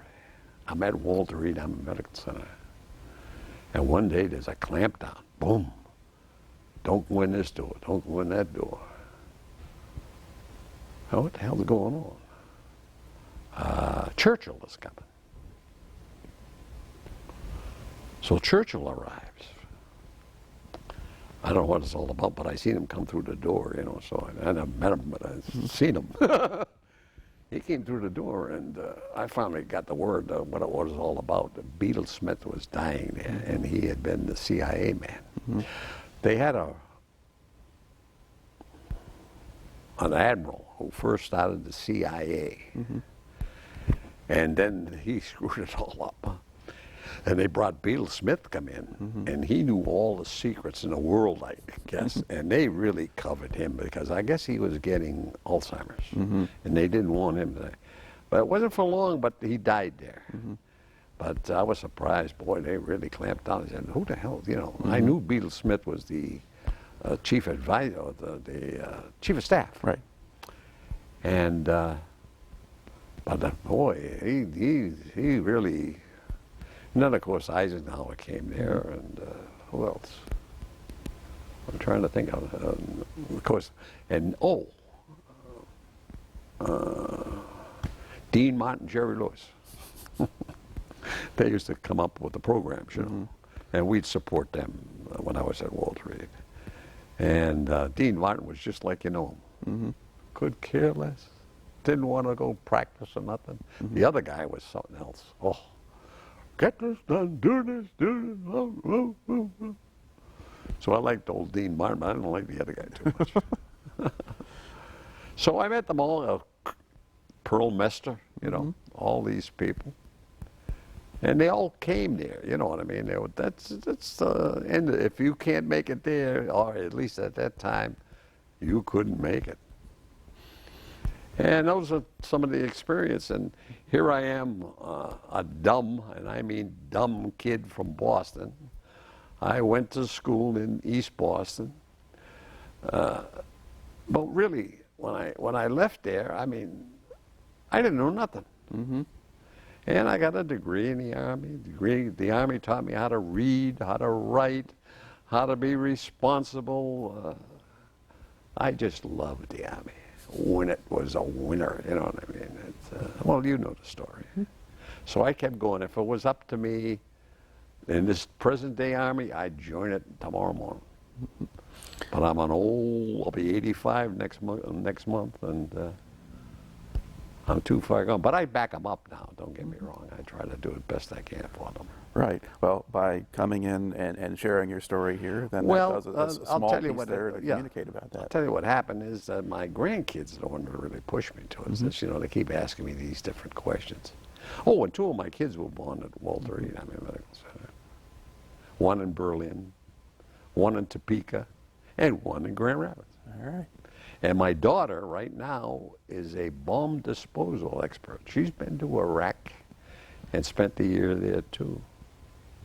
So we're still in the military. And Patsy's father, the guy, the woman I married, he was a full colonel in the Army. D-Day. He went through the whole thing. So, All right. so we're all family. And we can go back to the Civil War if we have to. So. So that's us. We're not rich. I'm happy. All right. Well, again, thank you very much. And we'll You're welcome. sign off right now. I just hope I haven't bored you with a lot of Not this at stuff. all. All right. That'll be a wrap.